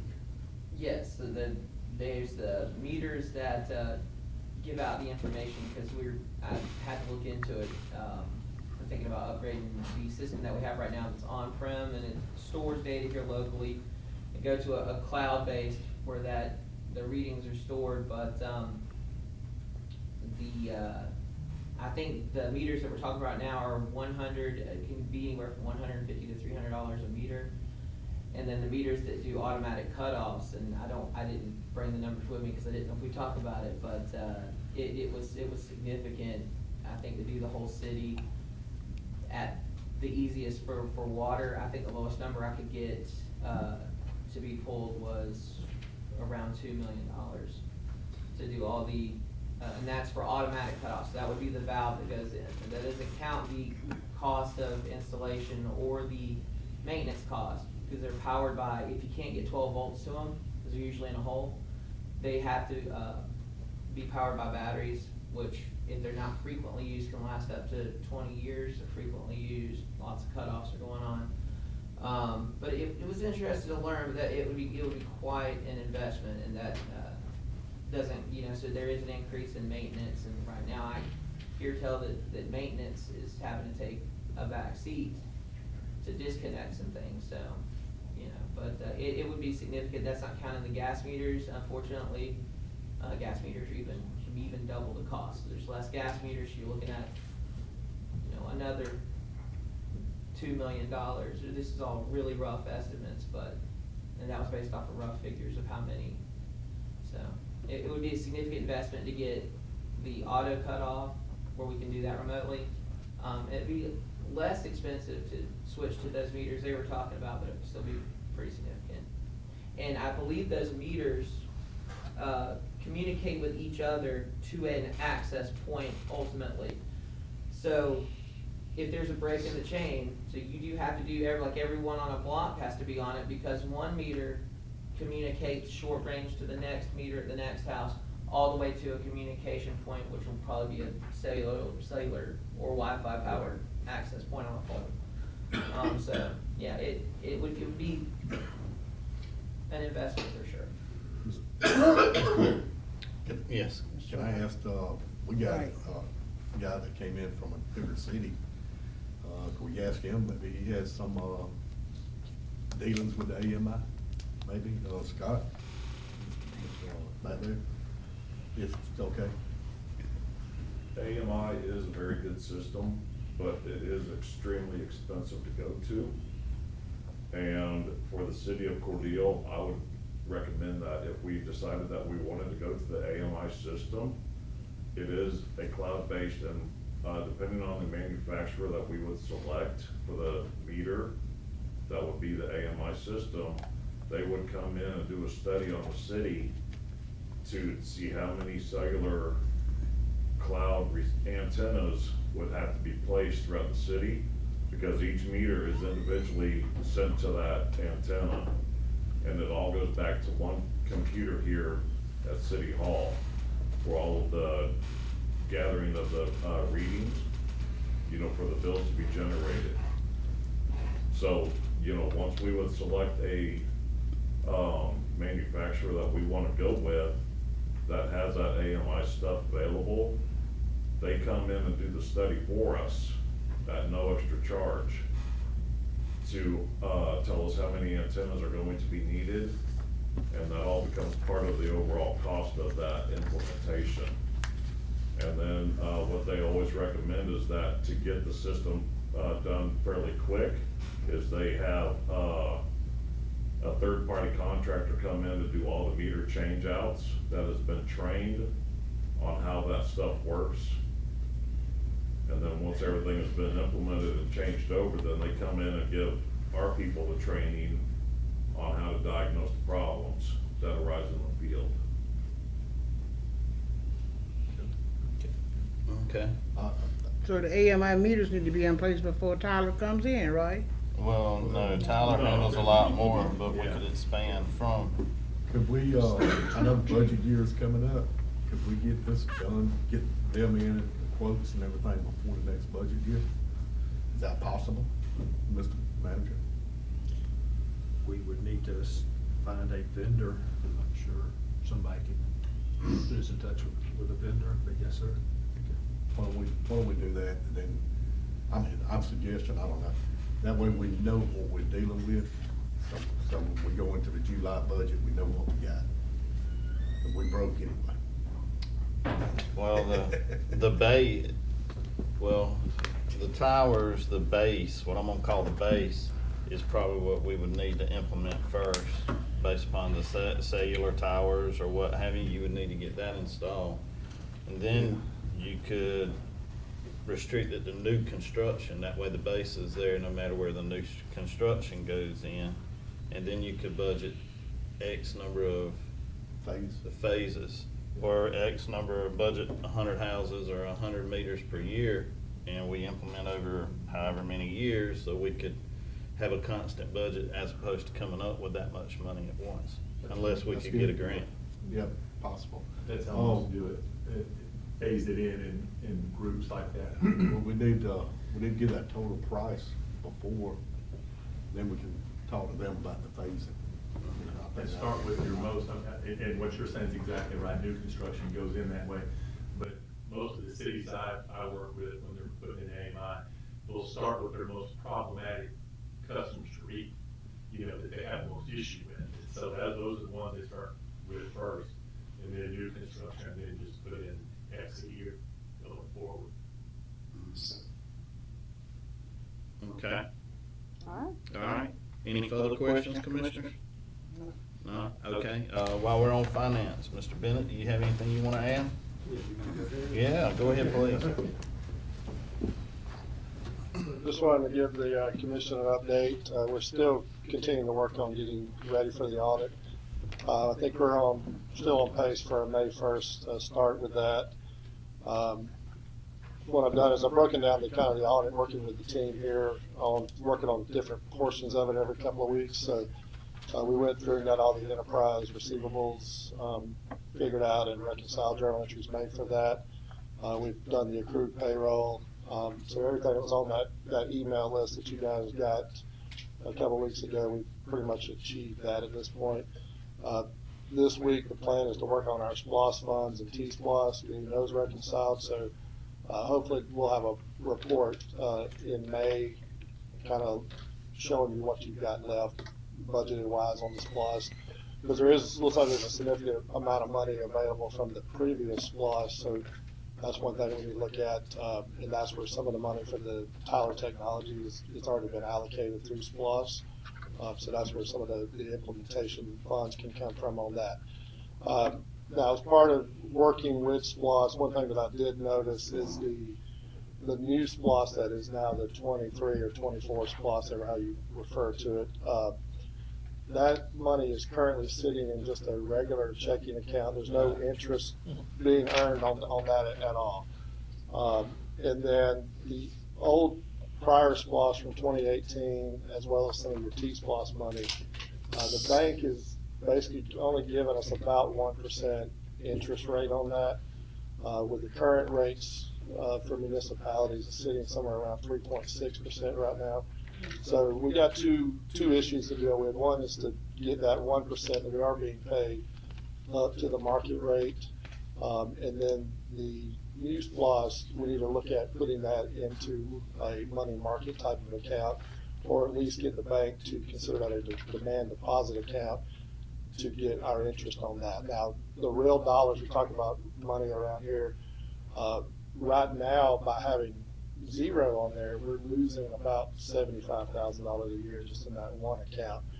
But collectively, because it's all underutilized on the interest, my number's about $189,000 of lost opportunity interest that we could have just on our SPLOST accounts. So we need, whoever deals with the banking, we need to have a renegotiation with the bank that we currently are using to see if they can get, my recommendation is to see if they can get within 0.5% of that 3.6. If they can't go all the way to 3.6, that would be our target for allowing our current banking relationship the opportunity to maintain those funds. There is an opportunity with Georgia Fund 1, which is a municipal fund that cities and counties can invest in. So basically that money would be swept each night into that fund if the local bank can't get the interest rates up to where we need them to be. But those, that's significant. In the real world, that could be an extra police car or paving streets. That it's just idle money that's sitting there. Also, we need to consider looking at the CDs that we have. There's 3 CDs that the city currently has.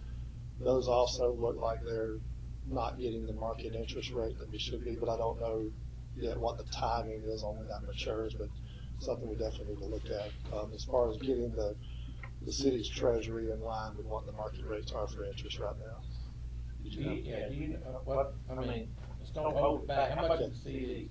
CD is about 1.3 million. Each, or just Total collected, okay. yes. I was hoping for 3.9 million. Yeah. Okay. And so Are they earmarked to anything? Sonia, do you know? Okay. All right, so they're broken down between the gas fund, water, sewer, and general fund, $300,000 to $500,000 each in those type of funds. So where I saw it in reconciling, getting ready for the audit, getting those interests adjusted and those balances ready for audit is where those, I was able to see that and get that information available here. But so we need. Mr. Mayor, I'm going to interject just for a second. Rudely, I might add, I'm doing it. I hate to be rude. That money's sitting there, not drawing any interest, and this has been going on for quite some time. We're aware of it now. I mean, I wasn't aware of it when I was running for office because I would have been central, but I'm aware of it now. At the school board, everything that we had was in a money generating account, okay? The county does the same way. And why we ain't got it in there, I have no idea. But I don't know how many, that's millions of dollars over the last several years, to be honest with you, that we've lost in interest that we could have had. I don't know how many millions, let's just say it's $1 million, but $1 million is $1 million. That's something that we need to address immediately and get that changed. That's, I mean, it breaks my heart that we let that easy money go that the city needs. I mean, it really does. I'm sorry I interrupted. Go ahead. David, do you need a motion from any of us to create these interest-bearing accounts? Yes, sir. You do need a motion to create interest-bearing and to check? I sure wish, yes, sir. I so make that motion. That what you waiting on? Well, I'm just checking to see. Okay, so we have a motion for, to create interest-bearing accounts for the CDs to check the municipal interest rates and give David that authority to do so? Second. Okay. That's your motion? That was my motion? Yes, absolutely, Okay. absolutely. All right, discussion? Could I get you to amend that motion that we verify the signatures on all those accounts, along with doing the interest, to ensure that everybody's been removed or doesn't need to be there is removed? These are creating. Everything that he just said is in my motion. I ain't gonna try to repeat all that, Okay. but add that to it. add that to it. Yeah. You gonna second that still?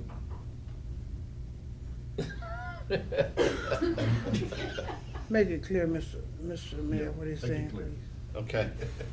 So based on putting together your motion, y'all are asking for for David to create interest-bearing checking accounts, or accounts, because some of these are CDs, and verify the signators on these accounts. Second, Okay. thank you. You okay?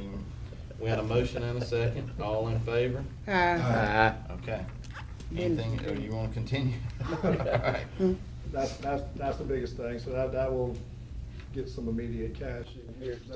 Those interests are paid out each month, the CDs are paid quarterly, but we'll get with David and see about the maturities of that, and then we can analyze if we want to renew those or put that money in some other type of account that earns the interest we need.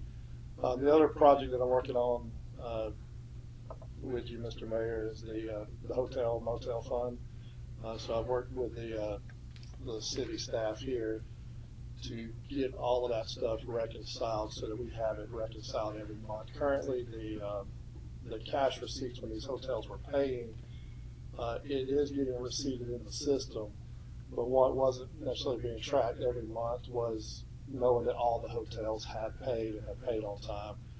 So now we're moving that into the finance department so we can track that in real time, as well as making sure that hotel motel money that comes in is segregated out to the percentages that it's supposed to be on a monthly basis. We've had talks with the chamber about simplifying the process here, because I did check with the auditors and they were fine with it, and the chamber seemed to be okay with it. Instead of us taking our time and writing all these checks on their behalf, just sending them their allocation each month would simplify things in the finance department. Also would allow us to know that 1% that we're supposed to be protecting for those projects, that money actually gets set aside as is. The reason that I say to send it to the chamber every month is what the finance department was doing at the end of the year. They were calculating how much the chamber was supposed to get out of the 6%. And if their bills was less than that, they were cutting a check to the chamber anyway to shore up at the end of the year. So if we're sending money at the end of the year, we might as well just send it every month. It'll keep our books a lot cleaner, have a lot fewer audit transactions, and it will be very clean as to who got the percentages and knowing how much we have in that 1%.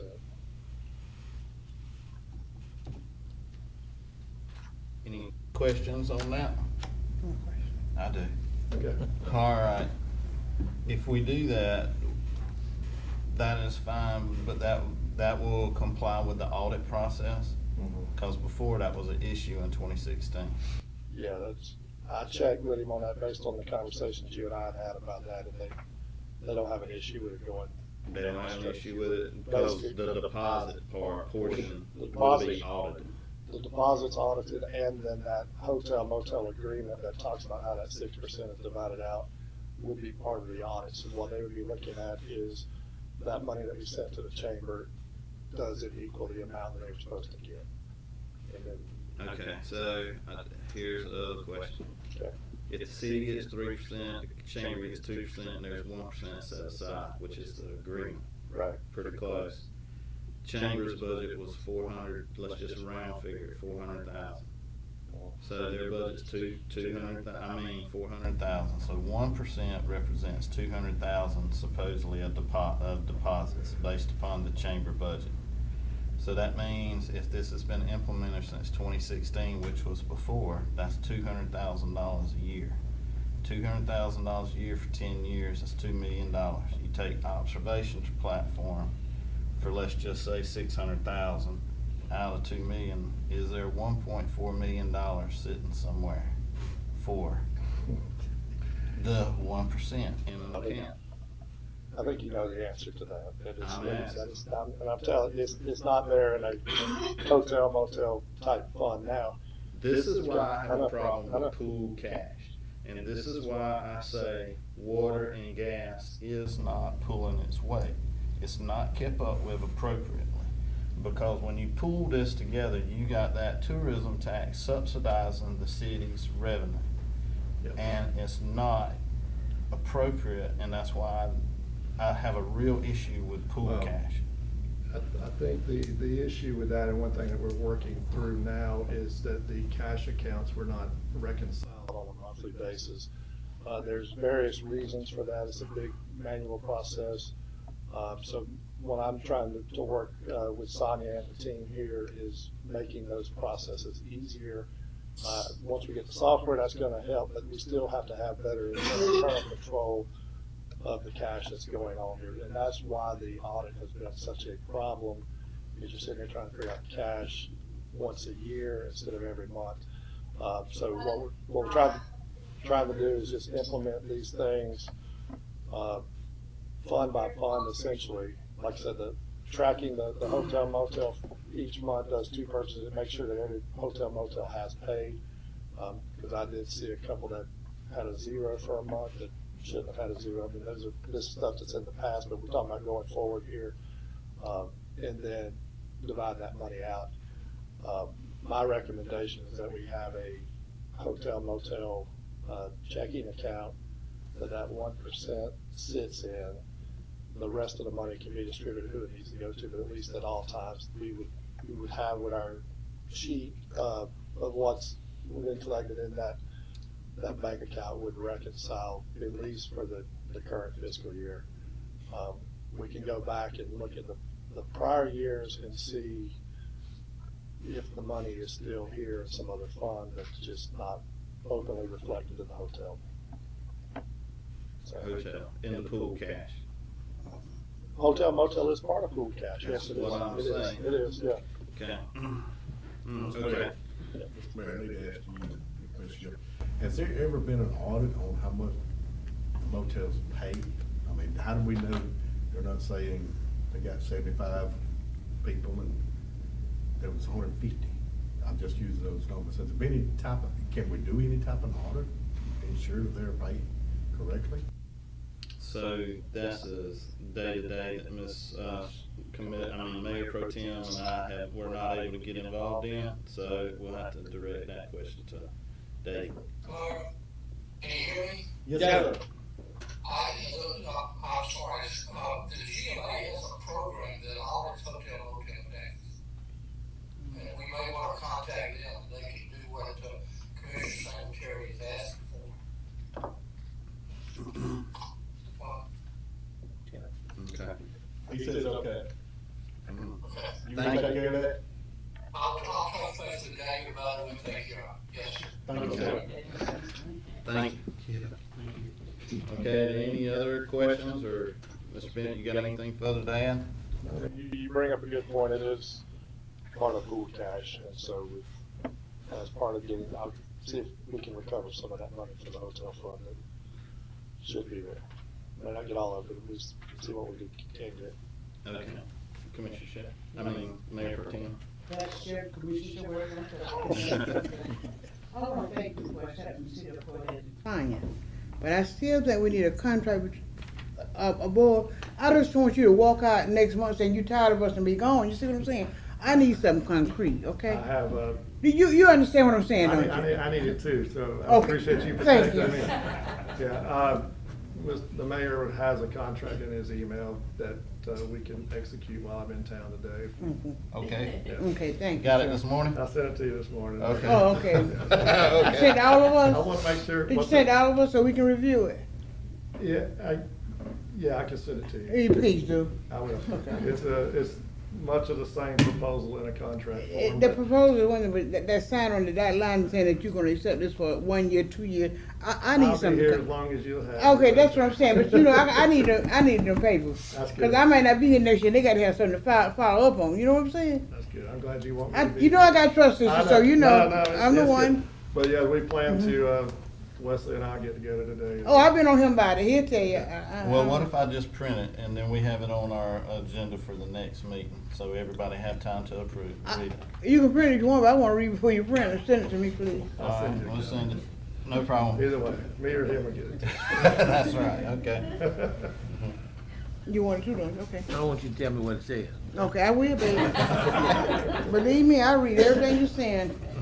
Okay, is there anything else, commissioners? Thank you. All right, thank you, Appreciate Mr. it. Bennett, appreciate you. Thank you. Okay, fire department?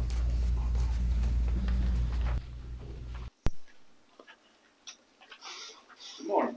Good morning. Just wanted to mention the main take I got from Mr. Reynolds and Mr. Bennett's presentation is that Tyler Technologies can set aside an account for a new fire station and track those expenditures.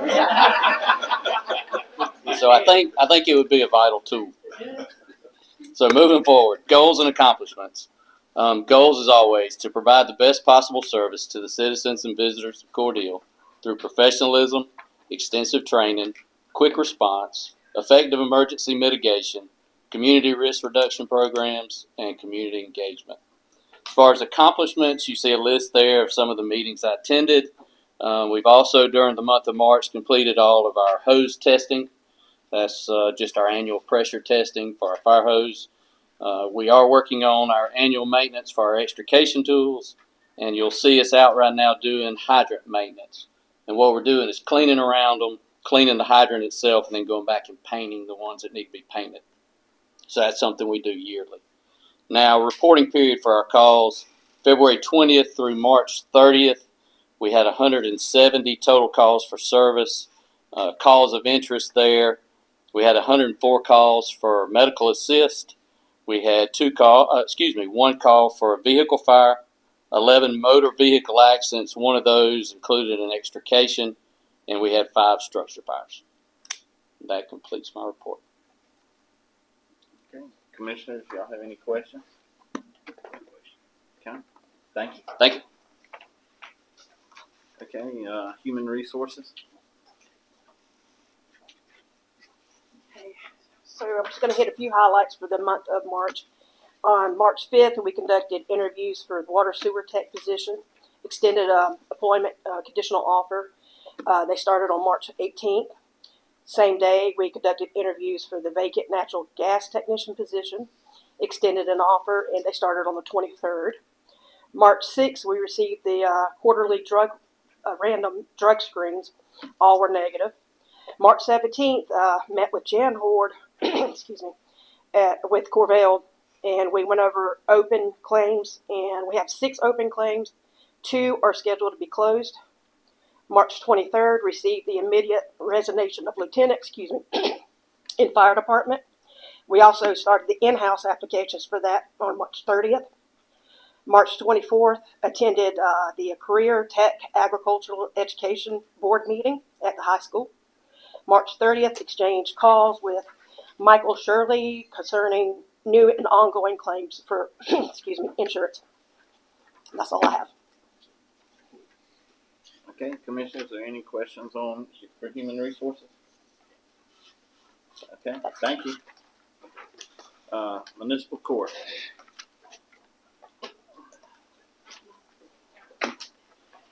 Good morning, everyone. For the month of March, we had a total of 124 traffic cases, 22 criminal, for a total of 146. We had 4 bench warrants, 30 license suspensions ordered. Between our cash bonds, fines, deposits from probation, and web payments, we had a total of $68,695.55. And that's all. Okay, are there any questions for municipal court? Appreciate you. Planning and community development. Good morning, Mr. Mayor, Madam Mayor Pro Chair, and fellow board members, commissioners. Mary Darby, Community Development. My report is for the month of March, March 2nd to the 31st. These are my accomplishments for March, the month of March. We issued 32 building permits through our building permit technician, Marcia Toussaint, and for demolitions, building, plumbing, electrical, HVAC, and occupancy certificates. I attended a economic development revolving loan, our committee meeting after we've been restructured for the first time. Great meeting. I participated in the EDA infrastructure projects review meeting for infrastructure projects. We are on hold with that particular project. I completed the Get Gillespie Selden Urban Redevelopment Plan for alumni recertification, which is due April the 10th, but we got it in March 13th, and that was with the joint services of our housing assistant Susan Ledger-Boyke. We held the public hearing for the redevelopment plan on March 26th. We didn't have a lot of turnout, but the turnout we had was quality and great because they had great input and insight into the plan. And one of the things that for the urban redevelopment plan that was mentioned, that maybe we can include the other wards as well in terms of housing issues that may be impacting the city. Met with Monica Winfro with DDA, Downtown Development Authority, about urban design guidelines.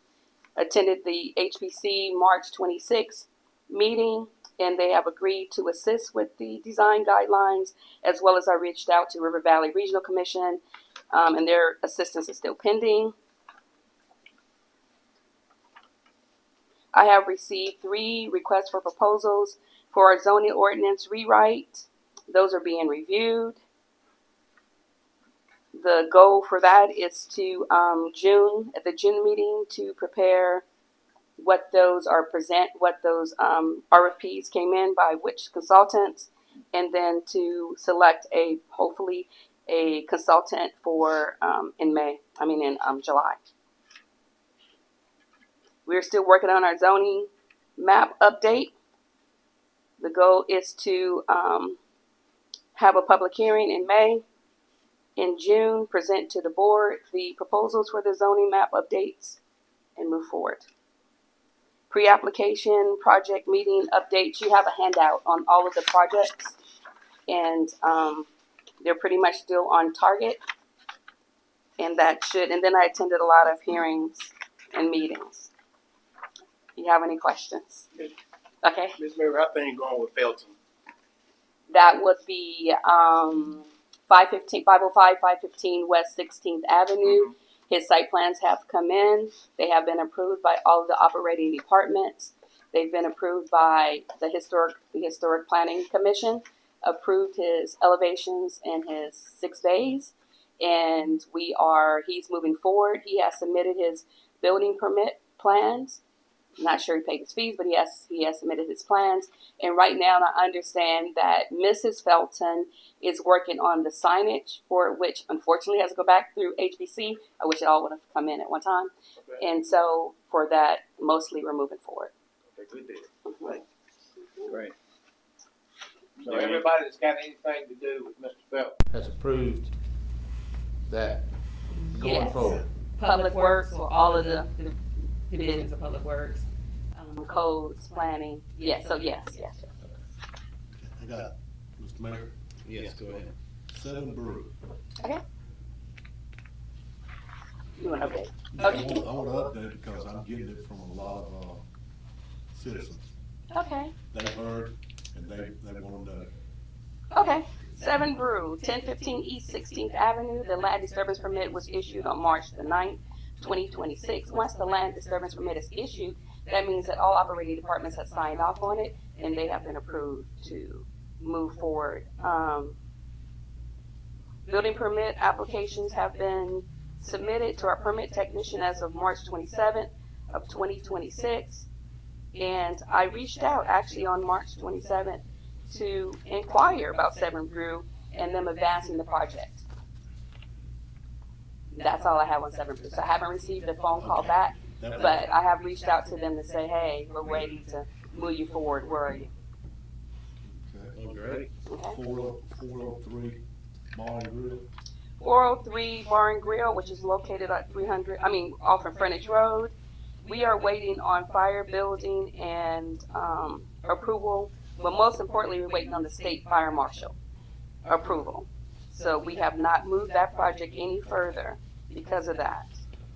Okay. The project was reviewed at the Economic Revolving Loan Fund Committee meeting, which was held on March 27th, and follow-up is needed to continue to review that project. And I see we're waiting on water bunker too. Way down what? Whataburger. Whataburger. Yeah, Whataburger. Whataburger, 2216 East 16th Avenue. Yay. Their plans were delivered yesterday. Their civil plans, architecture plans, were delivered yesterday along with their stormwater report. The civil plans and stormwater report was delivered to Angela Craig yesterday. I have the architectural plans in the office. And so from that point, Angela does what she does in her processes. It takes about 30 days, 35 days to be reviewed by GSWCC.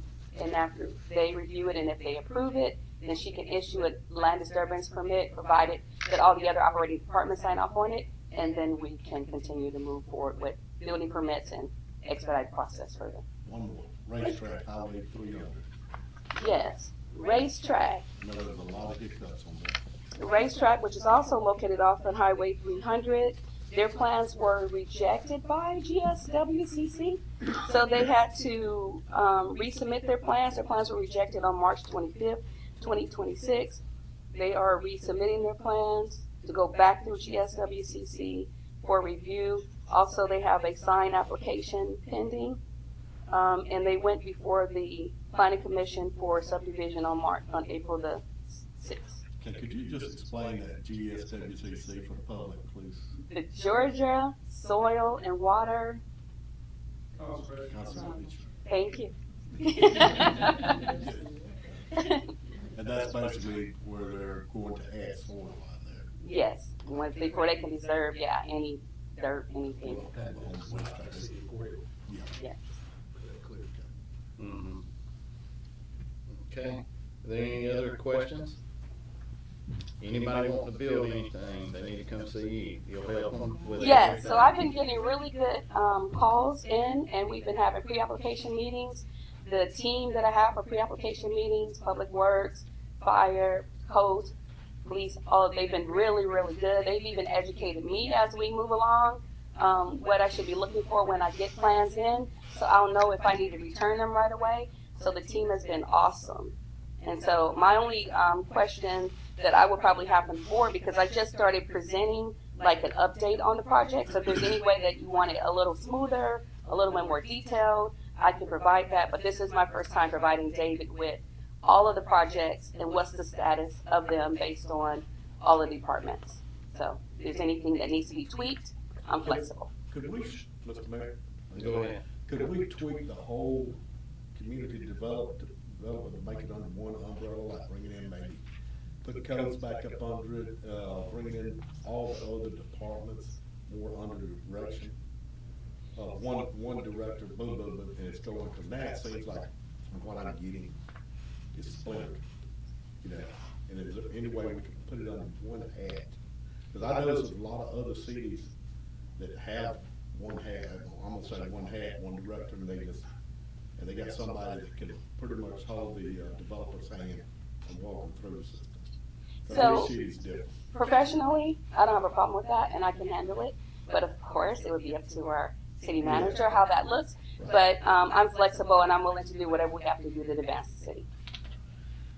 Great. Yep. All right, thank you. Mhm. Okay. Police, codes, and animal enforcement. Good morning, everyone. I'm Lieutenant Middleton with the Police Department. Chief Hicks is in executive training this week. That's why I'm presenting his information for him. We'll start with the Police Department. The reporting date is February 23rd, 2026 to March 29th, 2026. Part 1 crimes, we had 39. 0 homicides and 0 rapes. Armed robberies, we had 1. Motor vehicle thefts, we had 2 and both vehicles were recovered. Aggravated assaults, we had 10 with 8 arrests. Larceny or thefts, we had 20, 4 intergatos, 3 shopliftings with 3 arrests, and 13 other thefts. Burglaries, we had 6. It was 1 residential and 5 businesses. Part 2 crimes, we had 177. Incident reports written was 146. Community contacts of 21. We had 51 arrests, 81 citations issued, 103 warnings issued, and calls for service was 1,325. Departmental news I'll go through right quick. Currently, we are in the hiring process with one applicant has been hired and started on the 30th. Cadet Crap has 3 more weeks left in the academy. He'll be graduating on April the 24th. We've interviewed several candidates for the detective position, but it hasn't been filled yet. I, Michael Middleton, was promoted to lieutenant on the patrol division about 2 weeks ago. We had a coffee with a cop on March the 19th at Hands of Hope. We partnered with Greater New Birth Family Outreach Ministry with their glow in the dark egg hunt on the 28th, and it had a really big turnout from my understanding. On March 27th, we attended the Chris County Pre-K's Transportation Day. We also assisted the Sheriff's Office with escorting the Special Olympic team through town. We have 2 upcoming events. On April the 15th, we have Coffee with a Cop at Family Dollar, and we have, on the 25th, we have Autism Stroll with the walking track at the hospital. During this reporting period, we took 3 guns off the street. One was stolen from Florida, and the other one may be connected with crimes in another city, and there was 3 arrests on that case. Also, on March the 27th, we took part with a joint operation with the Sheriff's Office. The numbers from the police department on that evening were 18 warnings were issued, 4 citations, 3 accidents, 1 DUI, and 3 arrests in that incident. On April the 3rd, we took part in another joint operation with the Sheriff's Department. We issued 9 warnings, 17 tickets. We made 2 arrests, 2 of them for DUI, 1 no license, fleeing and attempting to elude, and suspended license. In the April 3rd incident, we also recovered just a little bit over 5 pounds of marijuana in a drug case, 30 ecstasy pills, and over 20 grams of cocaine in that incident. And then in another case, we recovered just over what is suspected to be mushrooms, and it was just over 12 ounces of mushrooms. Any questions about the police department? Yes, I've been riding around a lot and seeing a lot of things, and been getting a lot of phone calls. If you could get codes to get out a little bit more, you know. Codes? Yeah. Okay. I've been seeing a lot of stuff and getting a lot of phone calls. Is there anything in particular that you know? Trash piles and stuff like that. Okay. Yeah. Okay, Commissioners, are there any other questions? I'm just gonna add what he said, there's a lot of stuff like that. Mm-hmm. Yeah. And a lot of lots need to be cleaned off also. You know, I rode too, and from one side, Ward 4, over to Ward 1 and 2 and 3. And a lot of the stuff that's out there is building materials, and it's been there not just this week. There's a lot of limbs that's piled up that's not been there just this week, okay? Codes needs to be addressed, okay? They need to be addressed. I know over in Drayton, it's bad over there. There's some houses, there's some rebuilding materials been sitting there since I was running for commissioner, okay? I know it's still there. They need to be more active, especially on that type of stuff. If nothing else, you know, get with the Public Works, see if they can get the grappling truck out there, you know, something, pictures, get it cleaned up. And I do understand the citizens at this time don't understand it's gotta be cut 4 foot to go in there.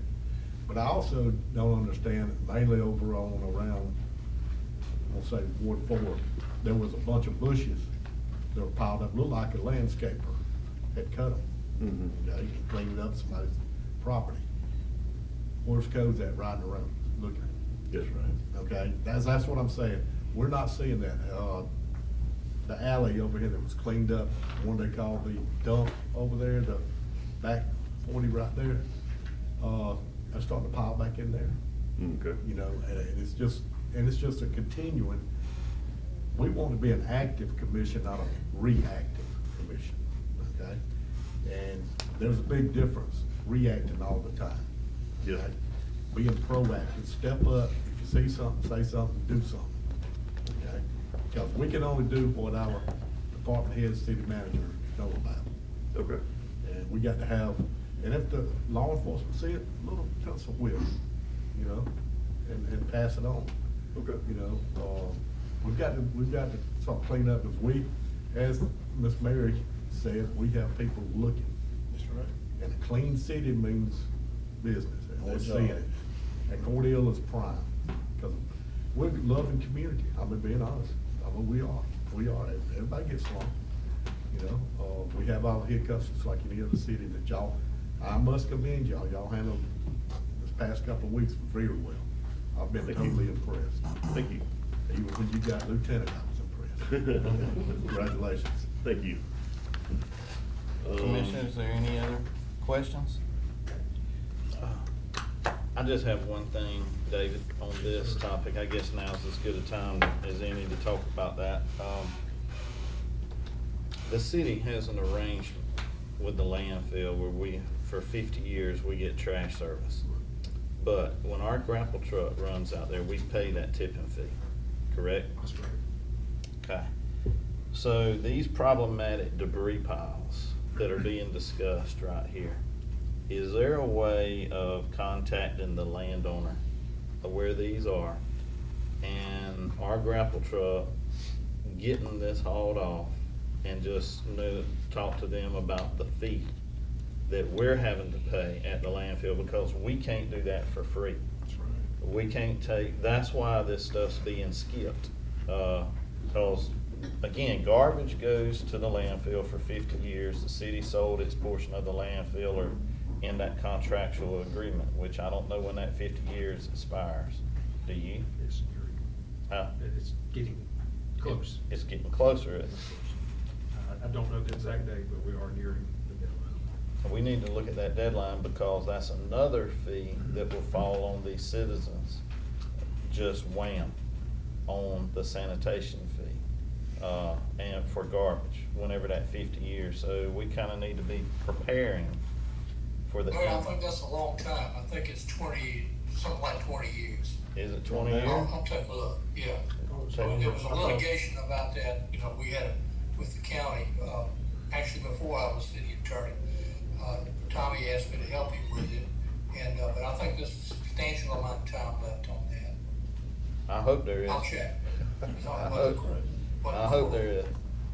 But this tipping fee that we have to pay for the landfill, I mean, I think we need to just we do need to try to be able to clean up the community, but this is something that we have to pay.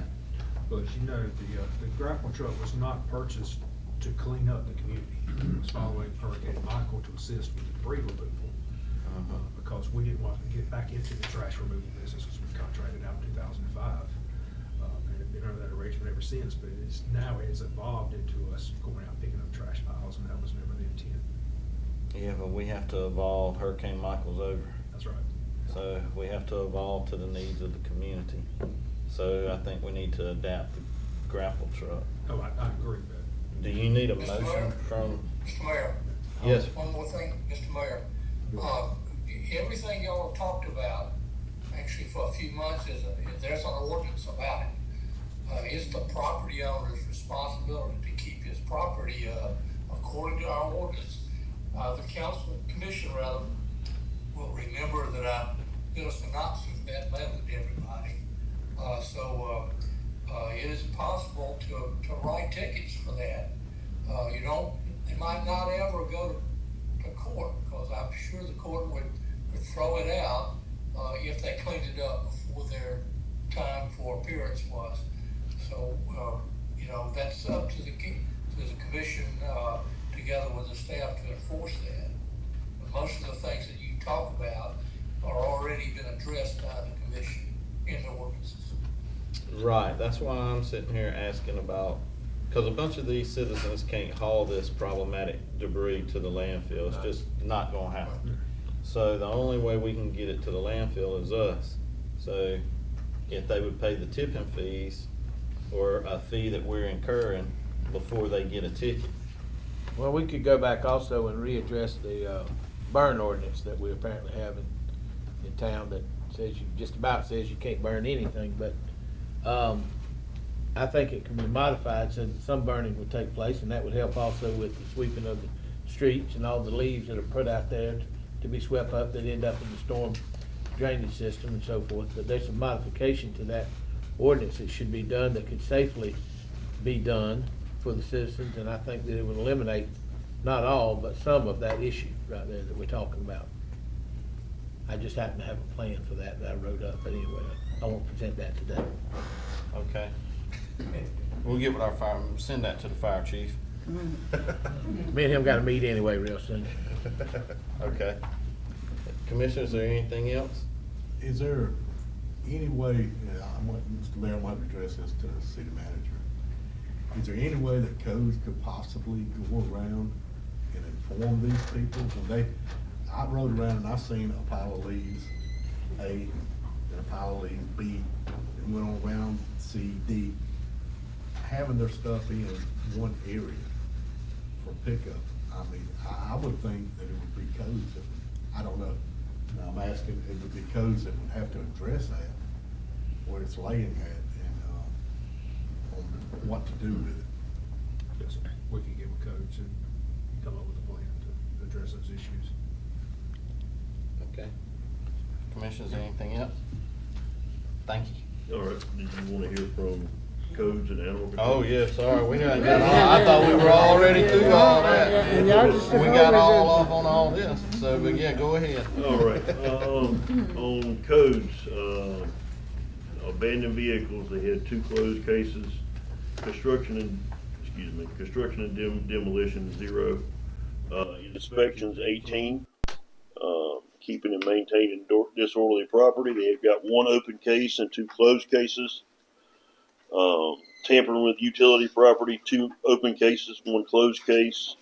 Unsafe, unsanitary structures prohibited, 6 open cases, 5 closed.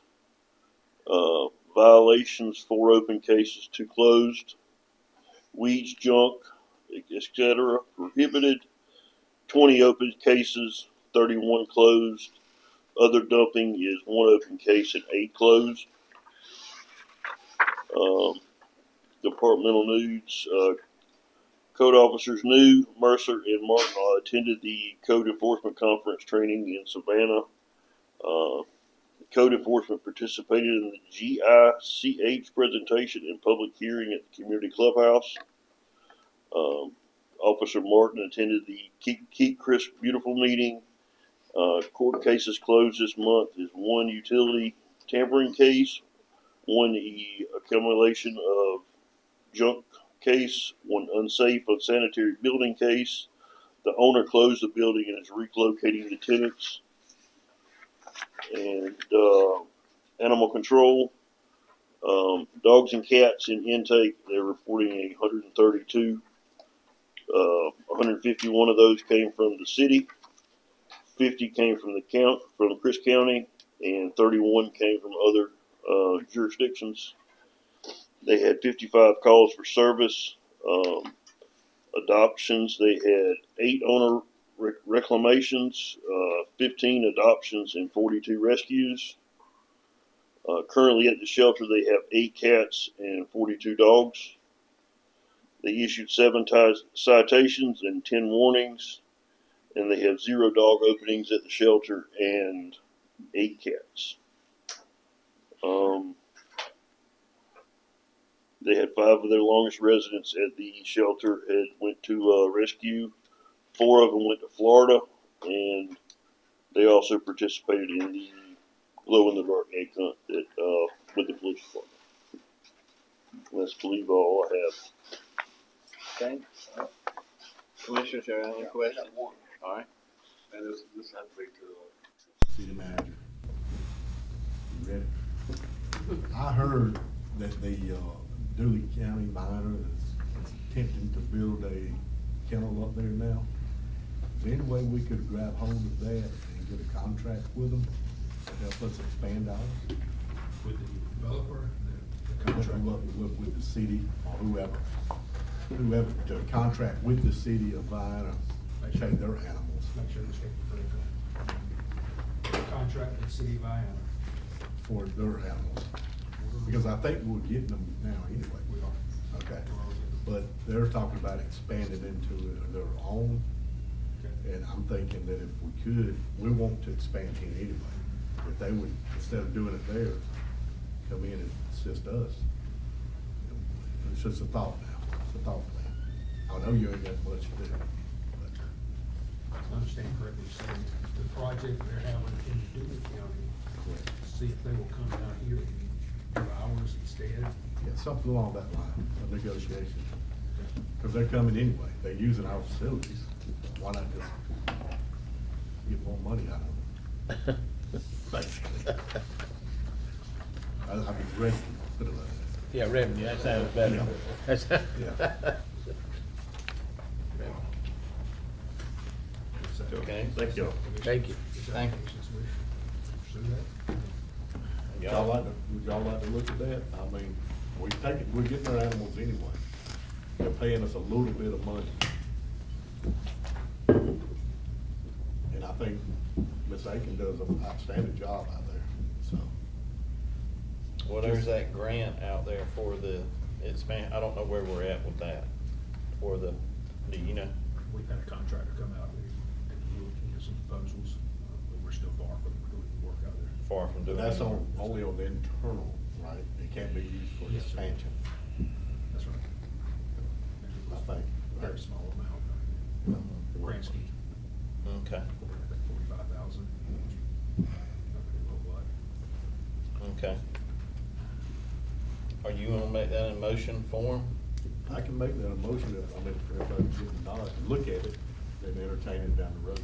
Okay. You I'll just- make, somebody make that motion. That we, explore contracting with outside county, Dooley County, Vienna, on their animal control. Okay, commissioners, Not, y'all, not, correction, that, hold on, this is not us going into the county, this is them coming to us. okay. So clean that up and then repeat it. Okay. You guys need to put your microphones up a little closer so we can hear you on this end. Oh, you Okay, I can't think, hear? You can't hear? Commissioner Singletary has made a motion for, talking with Dooley County about, is it building or? Or a team, contracting with us to handle their animals on site. Yeah. Expanding our animal shelter on site to help accommodate their animals. Correct? Correct, instead of them building one and then, Okay. that might be a way we can expand. I second it. Okay, there's a motion and a second. All in favor? Aye. Are there any nays? Hey, Hey. All right. You're trying to get more revenue in a way. I see what you're saying. I see what you're saying. Yeah. Just looking into it. Right, looking into it, Just looking into explore it. it, not doing it, but explore it. So Narda, you a yay or a nay? Yeah. Just looking into it. Okay, so there's three yays. Okay, just to look into it, okay. All right, David. There's some more homework. Yeah. I think I understand this assignment. I'm gonna have to come back to the teacher. Okay. Okay. I'll go back to my teacher. Okay. Got a lot of time on hand. Okay, yeah. Okay, Public Works.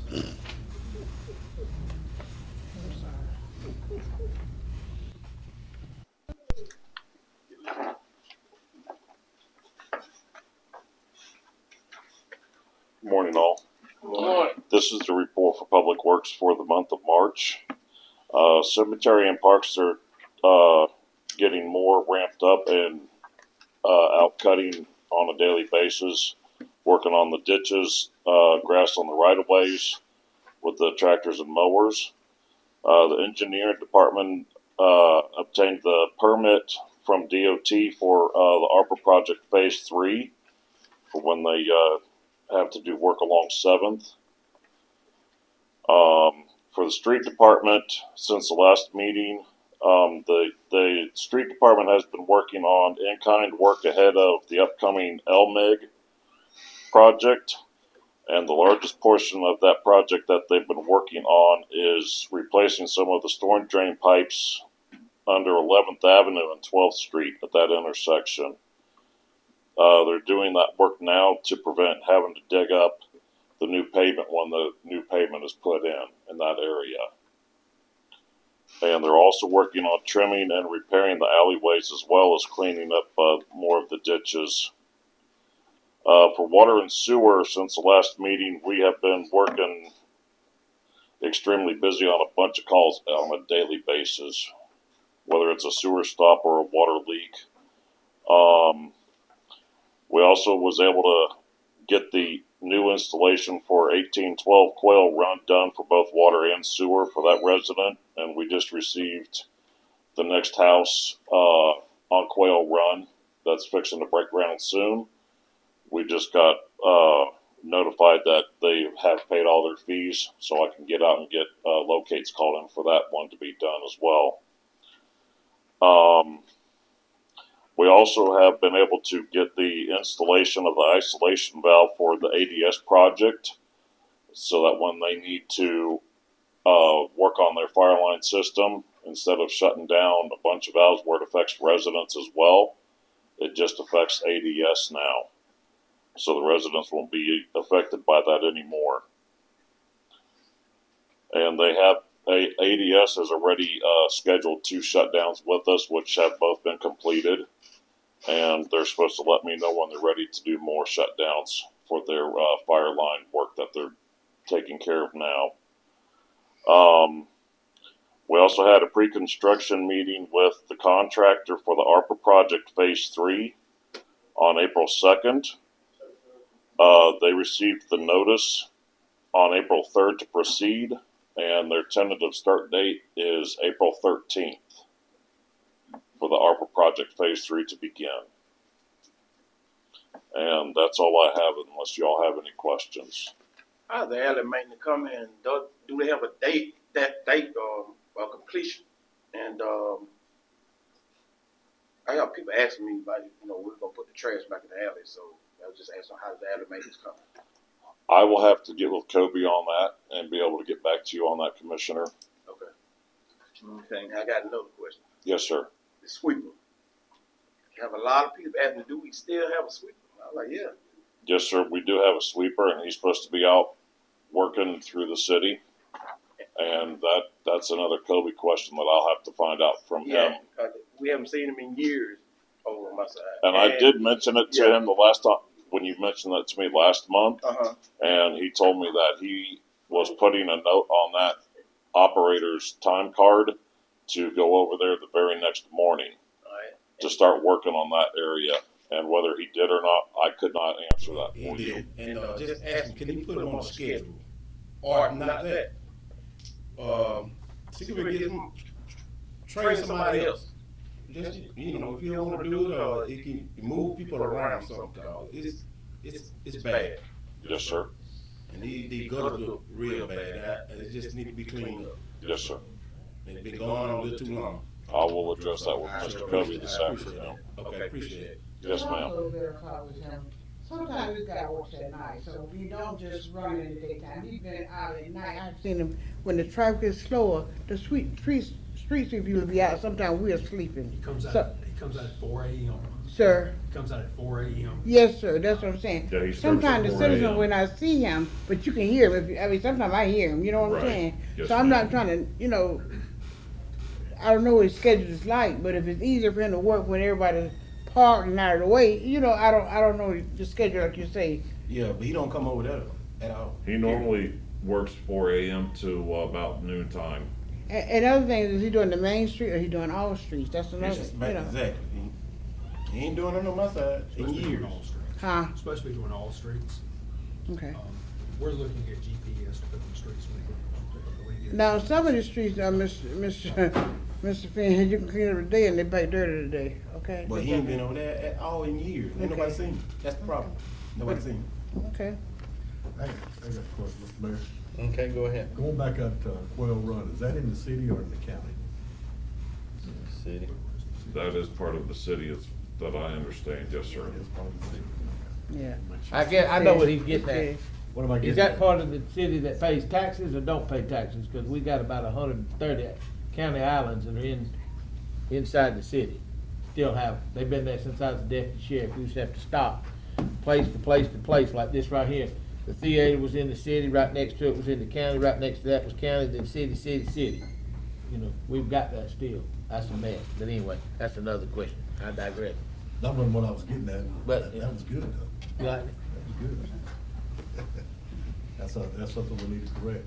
Yeah. I do know the answer to this. Okay. Because I asked this a while back, but Quail Run is part of the city. There was a discrepancy for a long time on whether the road was city, because it was never determined whether the developer turned the road over to the city. And recently, yes, it's been, well, within the last year and a half, it's been determined that the road, when Quail Run was developed, was turned over to the city. It just wasn't handled by Public Works. But it is part of the city, yes, so it should be getting swept and receive regular maintenance. And hopefully when Ogburn gets paved, that area will get paved, because it's never been paved, and there's a lot of big taxpayers in Quail Run. Yeah, I probably got some of the same calls you've got. Okay. Any other questions? No, sir. Okay, thank you. Yep. Thank you. Social media and marketing.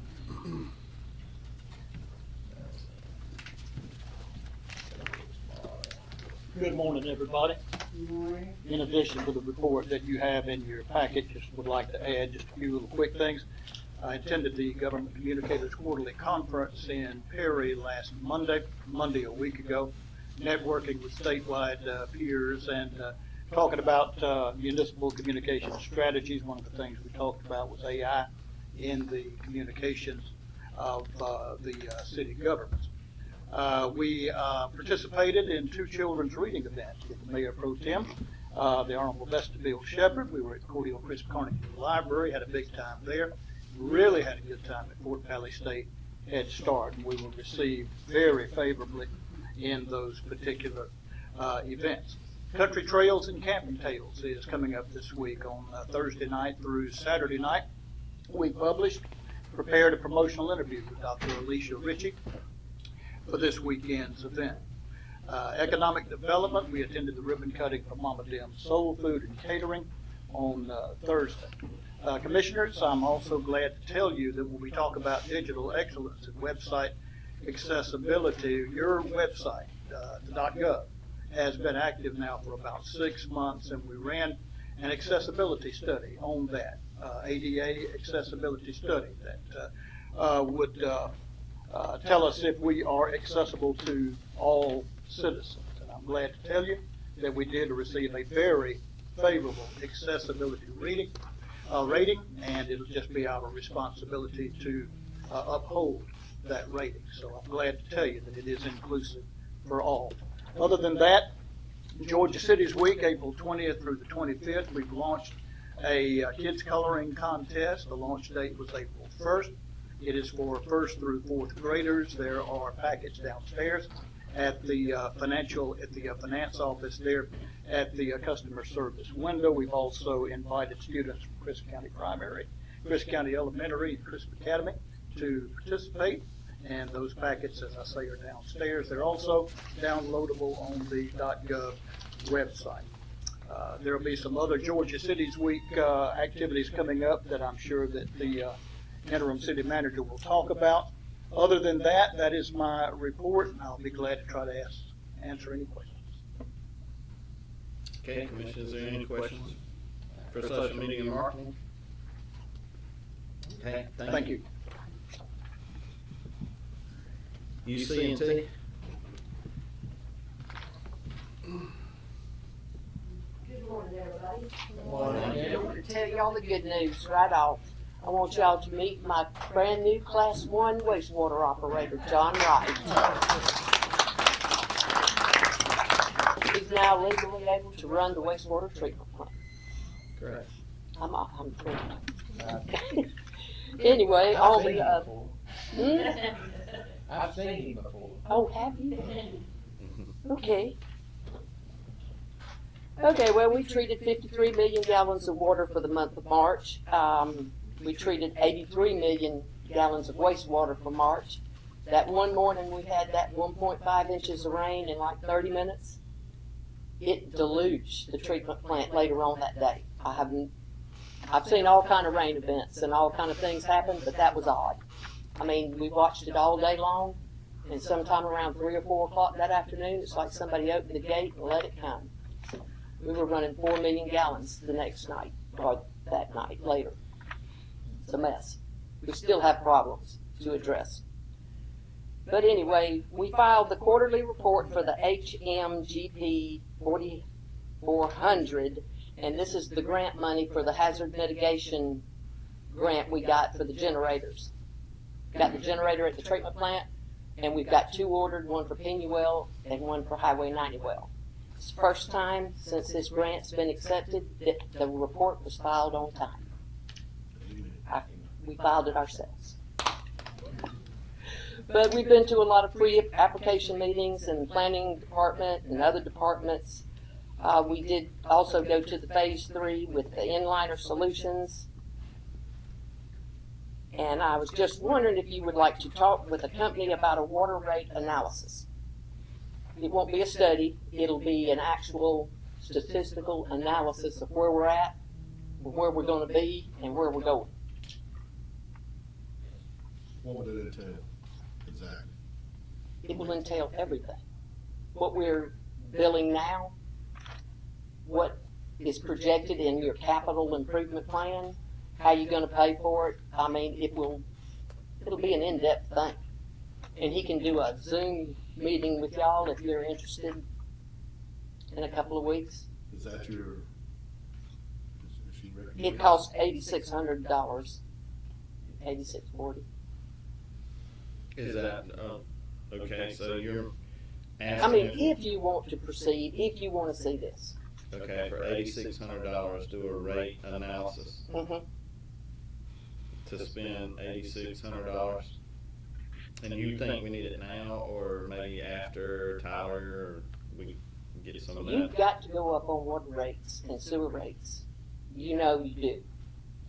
At some point. What would be your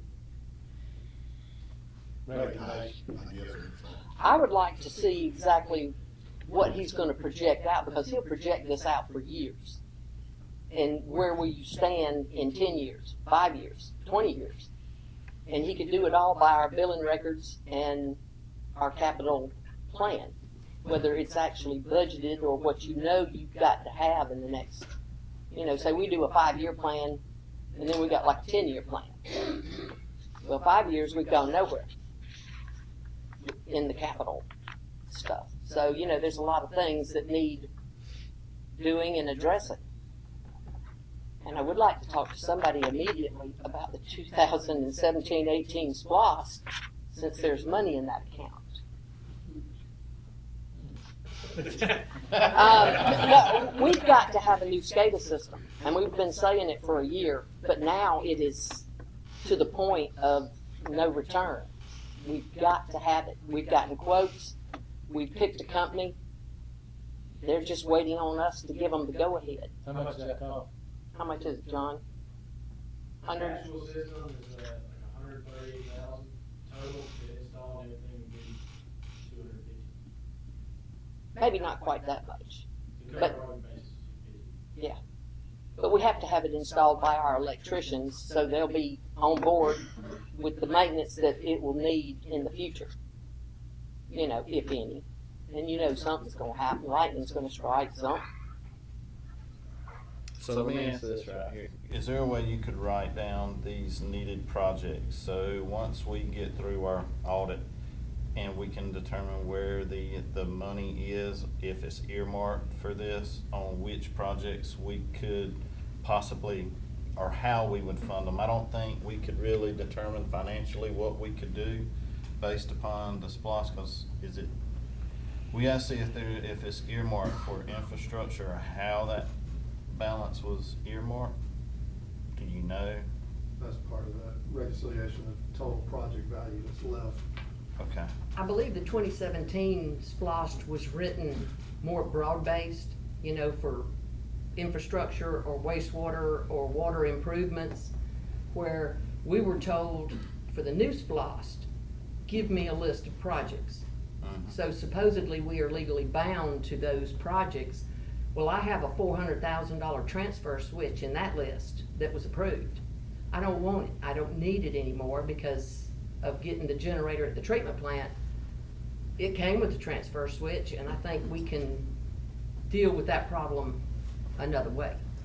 But that's $400,000 that's sitting there that supposedly we cannot use for a SCADA system. Maybe that's a Mr. Coleman question.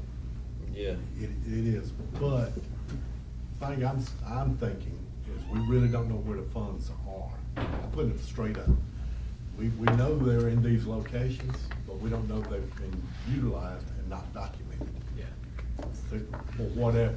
So that's the only thing I think, that's what Well, I mean, I can get you up a list. That's where I'm at. That's Get my us up a problem, list. and the cost and the priority. And your priority. Right, well, the SCADA is definitely a priority. And then maybe we could get Mr. Coleman to look into the transfer switch if we could. Do you hear that, Mr. Coleman? Yes, sir, I'm writing it down right now, thank you. See if we could use that 400,000 for other needed projects. Yes, sir. Okay. Because it would I'll still be be talking to the city manager. wastewater and Okay. water. Right. Well, as soon as William and Miss Sonia figure out how much money we got, then that's what they're getting at. We gotta know. Oh, well, I mean, I Yeah, understand yeah. that. And I then- don't wanna then we write a can bad look- check. Yeah. Right. No You problem. know? But, you know, this has become a priority and a extreme necessity, Okay. because this is what operates the wells, by pressure and levels, and if it doesn't talk right, then you overflow tanks and you waste water and all kind of other things, or you don't have the well come on when it's needed. So that increase in flow the other day that you're referring to from the storm water, can that be pinpointed where the problem is so ARPA Phase 3 could be looking? I would love to know where that slug of water came from. I just don't know.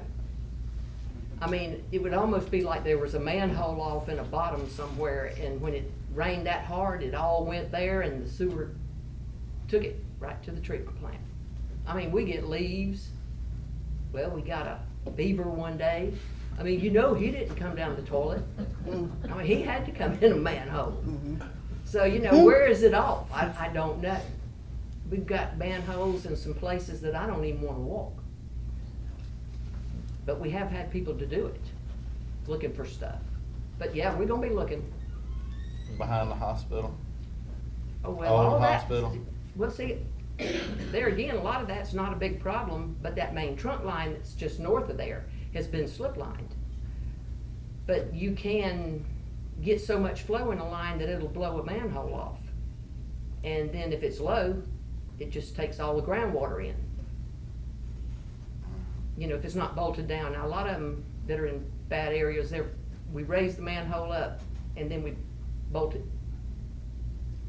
So, it's a never-ending battle, Okay. but we're continually looking. Okay, commissioners, y'all got any further questions? One quick question. Yes, ma'am. Do you know the last time we had a water rate or sewer rate increase? 2019 or 2020? We had a plan in place years ago to go up on the water and sewer rates just a little bit every year. And somewhere there about 2019 or 2020, it all got lost in the COVID and it hadn't been raised since, none of it, that I'm aware of.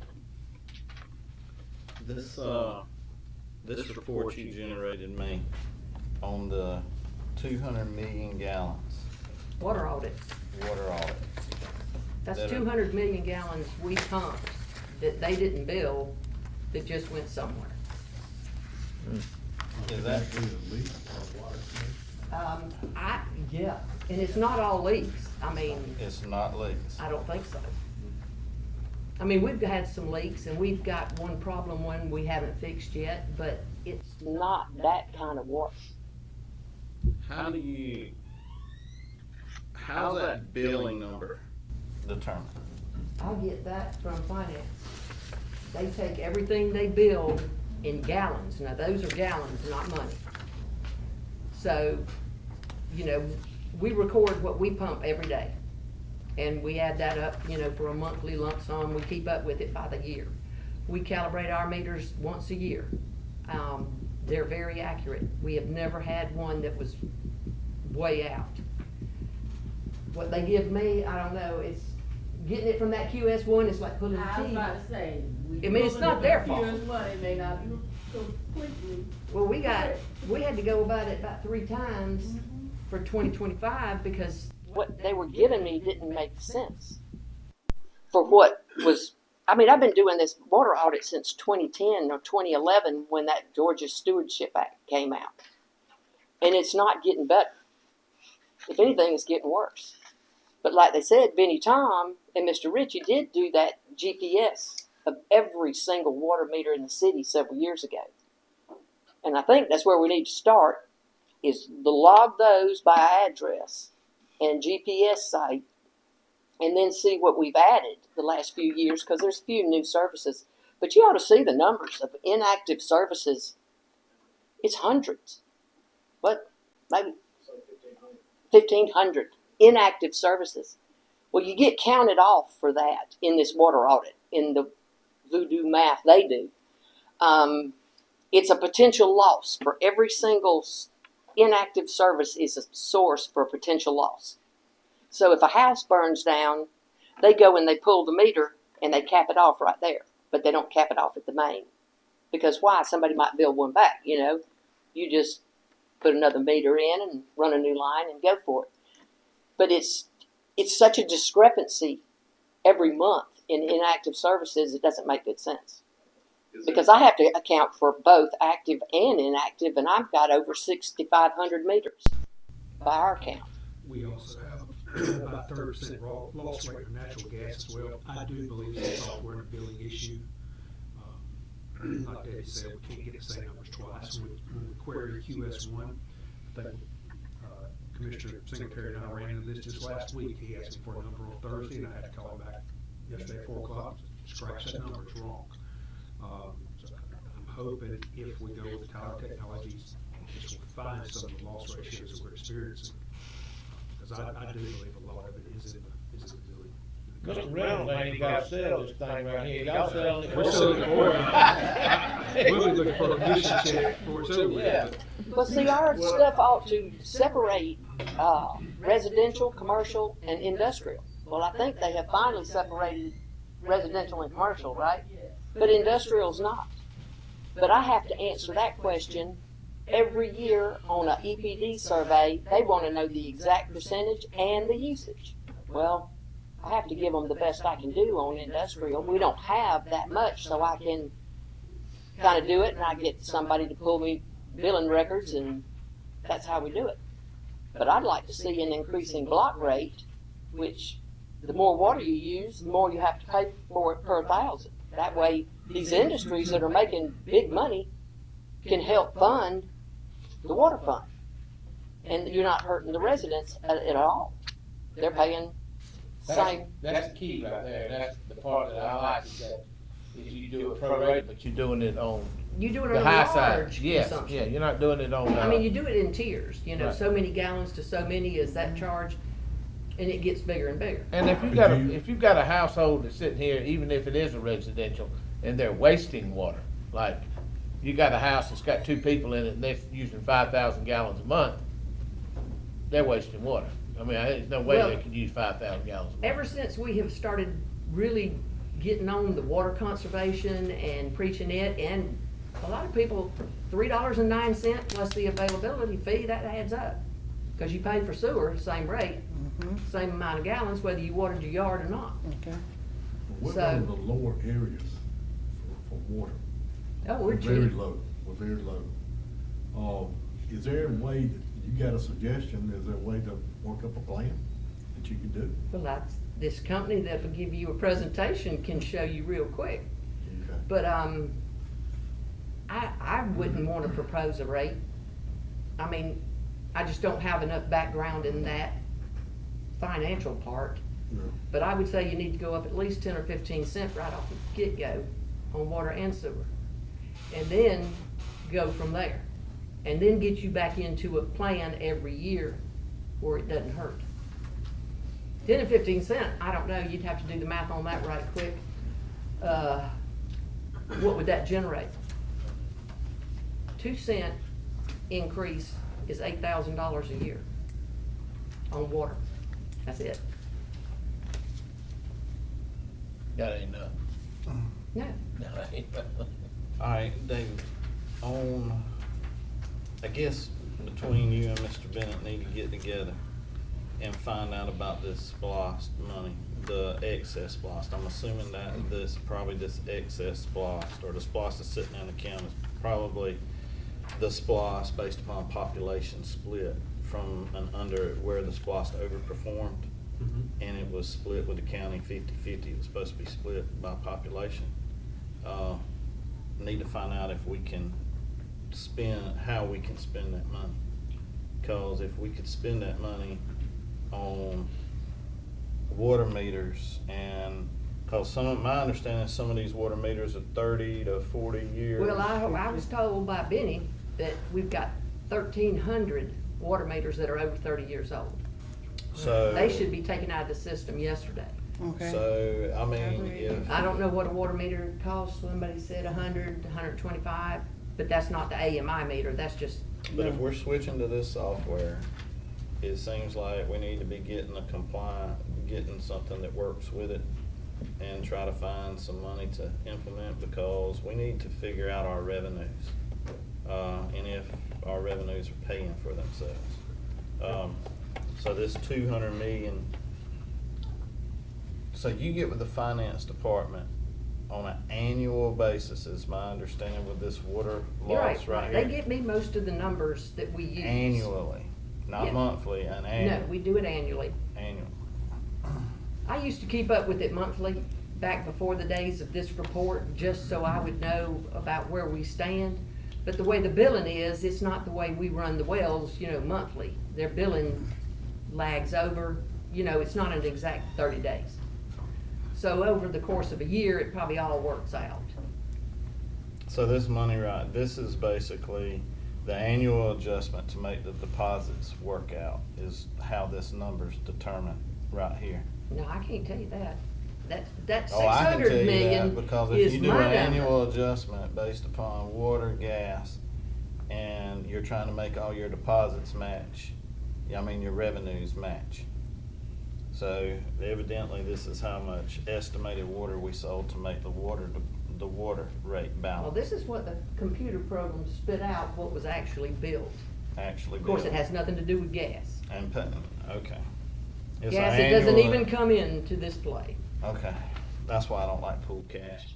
Well, I always understood the water fund made money, and that's what subsidized a lot of the others. Think tourism. Well, I'll spend their money too, I don't care. Okay. Any more questions? I have a question, I don't know, to you or to the mayor. This report we're discussing, what were the dates on that report? It's calendar year 25. January through December? Yes, ma'am. And when do we receive the report?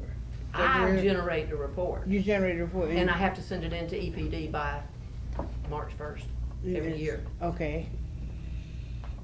So you generated the one, and you sent it to the mayor? He asked for it. I did. I asked for water loss, how to determine water loss. Okay. And this is the water loss estimate. So, no one had to sign that we lost this money, How do we handle this? What they call it is non-revenue water. Thank That's you. what the Okay. state calls it, is non-revenue water that you generated but you didn't bill for. How many gallons? And the problem coming up in the future is if you don't account for this water, if you ask for increase in your pumping capacity, say you've got a huge industry coming to town, and they can deny you because of this non-revenue water. There's a lot to it, and then you have to print, and you have to do several other reports to tell them why you're not finding your water or what you're doing to find this lost water. It's a never-ending thing. Is there a chance we have somebody tapped into our system somewhere? And could we I find think that there's out? some illegal taps, yes. Okay. Is there But not user- like something like irrigation or something, no, I would say no. Are we, the new businesses, are we tapping into them, you know, like, say I put me a construction company out here with used mortar, how do we, you know? Well, they have a work order system, and the new stuff is not what scares me, it's what got done Right. back in the day, when it was the good old boy system. Okay. And maybe I didn't put a meter in at your business back in the day. And they still might be running. And they're getting free water. Might be right. Or you got dead meters out there, Okay. you know, that report generates if it does a zero read, which means they use zero water where they've been using X number, they come out on the report and they go out and check that by physical manual read, right? So it flags those. Okay. But, you know, if the meter didn't get transferred when they went to QS1, it's still out there. Where is my man? He ain't here. He called me and told me that he lived in such and such address and he hadn't got a water bill in 3 years. Wow. I accommodated him that week. I called them and said, send the meter reader. Okay. But bless him for telling me, you Okay. know. He's honest, but there's a pile of folks that aren't.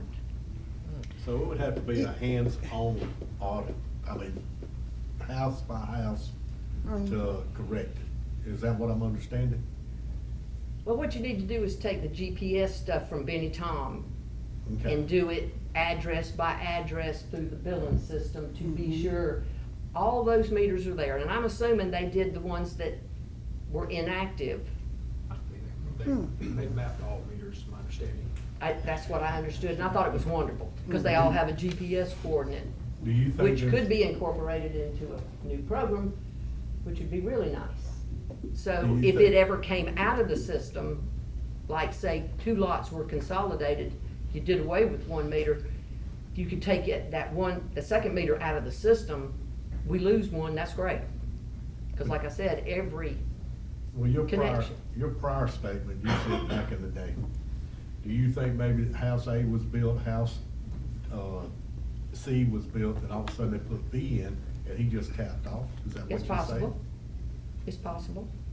Anything's possible when it's under the ground, you don't know. Is there a way to find out? Well, you could go house to house. Okay. There again, you've got to see, do you have a meter? We have a little pocket in town over on the east side that's not on city water. They're on what they call the gray water system. And you have to know which house is which, but it's just a chunk over there that runs off a private well. I really hate it for them because they're getting really crappy water. They're not taking care of it.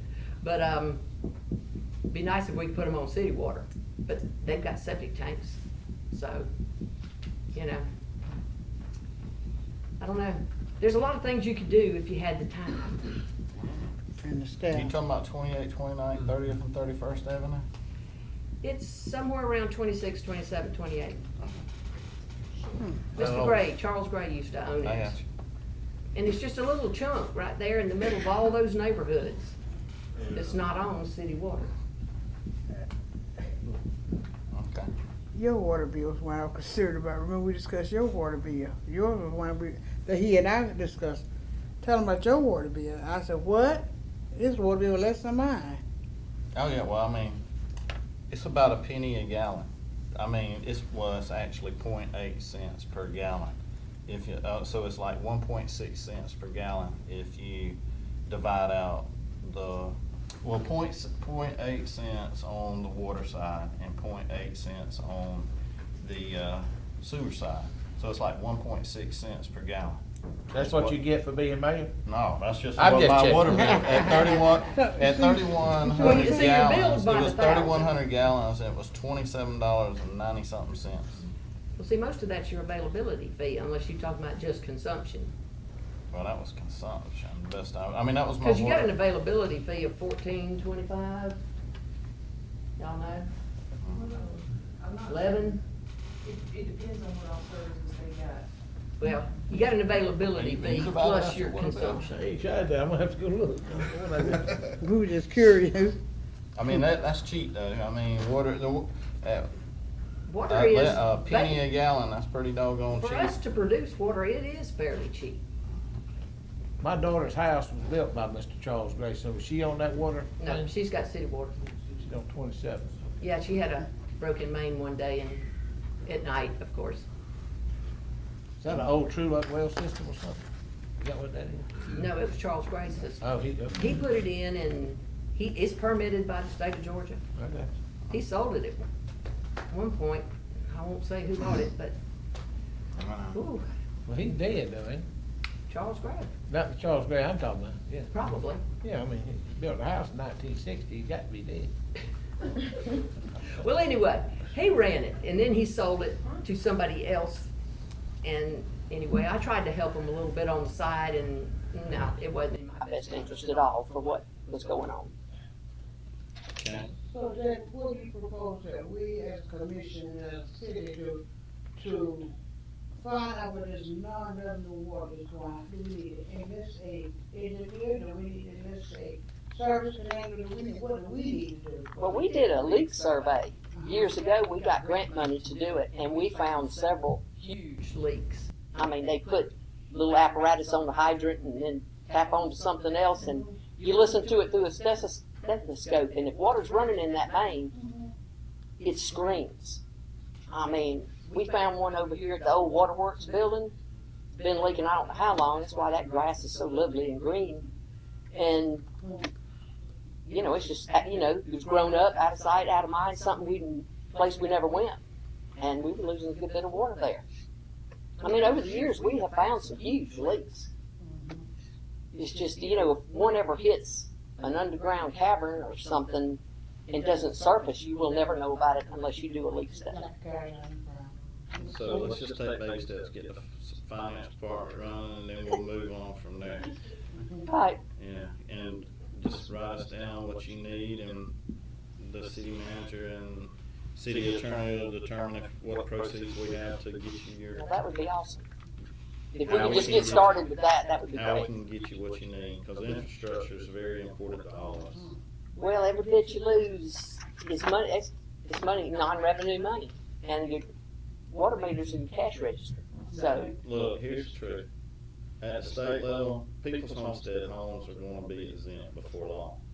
And that's going to be a tremendous impact to the city of Cordele financially. yes. And the county. Because when homestead homes taxes come off of the payroll, we make money on fines, fees, and taxes, runs government. So therefore, we are already gonna be behind the 8 ball on fine and revenue. So we have got to make sure that every one of our water meters are working, so that we're treating all our residents all the same and fairly. Right.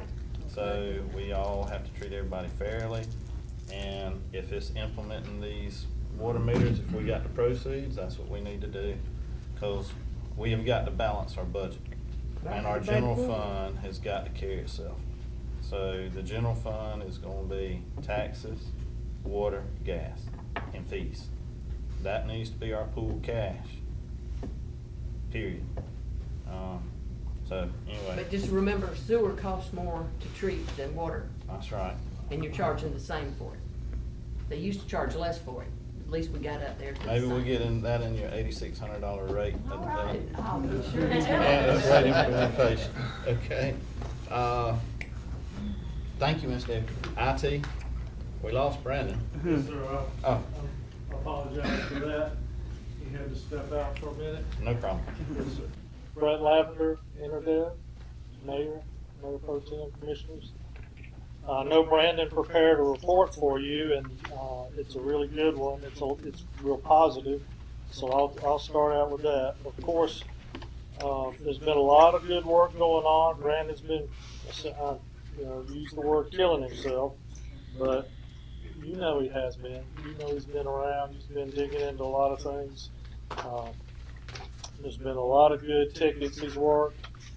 We have worked on some efficiency issues, especially with the police department with some of their operational equipment, trying to replace that. We're at the end of the last few Windows 10 upgrades, with exception to, which you know about, the mobile units for the police department. Brandon's been working on that and getting quotes on that for devices to replace those mobile devices. So once that's done, we'll be in a Windows 11 environment everywhere, and we appreciate that. He's been spending a lot of time on open records requests. He's been working on a domain controller upgrade, which now we have complete upgrade and backup of what we have been needing to do all along with data. He's now beginning to take over mobile device management. It was interesting to hear Tyler's presentation because there's a lot of things that you realize I've been here 14 months, right? And we've had engineers here, and we've had people looking at all of your IT networks and equipment, and we've done proposals to the previous city manager on multi-factor authentication, firewalls, device replacement, which we're doing now, servers, and network infrastructure. Tyler says it'll be 15 months to implement. We hope the servers that are supporting QS1 will get you there because they're end of life, right? They're end of service. And essentially all your servers are end of life and end of service in the city. So there's a lot, invite Brandon to your SPLOSH discussions because there's a lot of work that needs to be done, and there's been many proposals to provide IT infrastructure improvements. You might have known you approved the cybersecurity grant. We've already done the first quarterly report, kickoff of that. So development of that is underway. There's some things in that you can solve some of your problems for cybersecurity, and we look forward to that. Also, Live Scan Computer is the one we talked about creating efficiency for the police department. Brandon has been working with implementing some multi-factor authentication to provide some security, and he's proved that correctly. He's even made me use multi-factor authentication. He's resolved a lot of issues with the milestone. He's had on-site milestone training with the police departments, assigned people for the video with the new milestone server. We received a notification from a company, Granite, that on a specific date, I believe it's October, that our plain old telephone circuits we still have here at the city, I believe it's about 13, that we've identified some of those that can be discontinued, but we're going to need to come up with an alternative way to provide those solutions since the plain old telephone lines will be discontinued. It's like Brandon and I always talk about, plan the work and work the plan. Well, there's a lot of planning that needs to be done, and there's a lot of work to be done. And we appreciate any questions you have for us. Okay, Commissioner, do y'all have any questions? Keep it up. I guess you need to get us a list of the needed requirements and financial cost of implementing this Tyler software so we can vote on that. I'm assuming all that was in the SPLOSH. Was it computers and software or just software? I don't know. You don't know? Okay. Mr. Mayor, please keep working on the Zoom for Oh, public. yes. Oh, so I could give you an update on that. Oh, A good representation of who uses Zoom is the city of Griffin. Well, it just so happens I live in Griffin. So last Friday, I went to their IT department and asked if I could see their implementation of technology in their meeting room. And they took me around and they showed me, and they had done a phased approach. So some of the equipment in the room is older, like the speakers in the ceiling and the projector and things of that nature is older. But they've reworked the commission dais because it's used for the same purpose as you do here, which is courts and commission. And we looked at their implementation, and it was a phased approach. So, maybe there's 10-year-old equipment here, 5-year-old equipment here, 2-year-old equipment here, and then there's a full-time position working the meetings, so you can collaborate with the public. For example, have people sign up, have people sign in, control names and logins and microphones and all of those things. And Brandon's also working on a write-up of what it will take to do it here, a full-blown implementation. And I also work with the new city of Mulberry, and a simple solution they did was they just took an iPhone and had it operational for Zoom in the meetings. But the downside of that is once you do something like a Zoom meeting is the public has a high expectation of quality audio, which is very important. So that's something Brandon will be working on a proposal to ensure if you do something moving forward, that you have that good audio, that people can understand clearly what's taking place. Mr. Mayor, could they place that into upcoming budget year? I've got a request when they're doing the budget. Well, Mr. Webb, Yeah, I mean, we'll have to approve the budget, but David could, in the IT department. Worksheet's just a wish list. Yeah, On a wish list. They could definitely put it in their budget. We might have water meters ahead of it. Well, we might. But we can come up with a good budgetary figure for that. Yes. That phase, I like the phase part. Okay. Anything else? No, thank you. Thank you, sir. Okay, we'll go into our specific agenda items. Agenda item number 1, consider and approve an event and parade permit for June 10th. Parade and festival will be held on June the 20th, 2026 at 10 a.m. Sponsoring organization is the Cordele Chris NAACP. The organizer's name is Isaac Owens, president of the NAACP. The parade lineup will begin at 9 a.m. Old Harvey's parking lot, proceeding down to Joe Wright to west on 15th Avenue, ending at the Gillespie Gardens for the festival.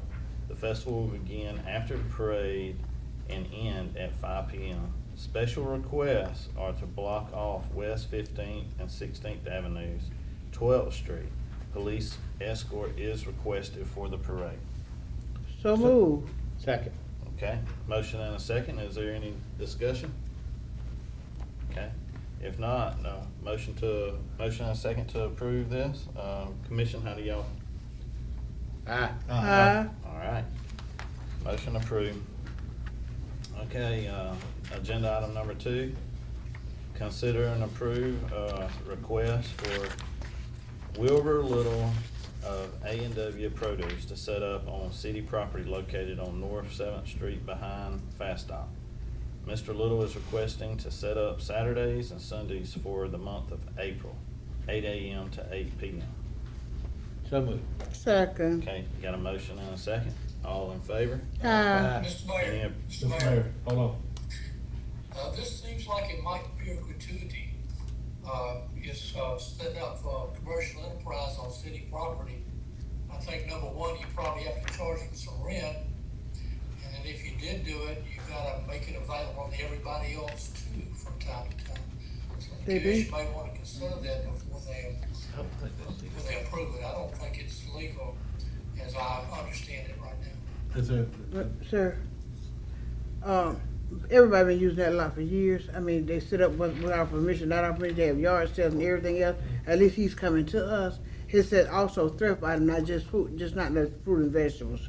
It said 35 items as well.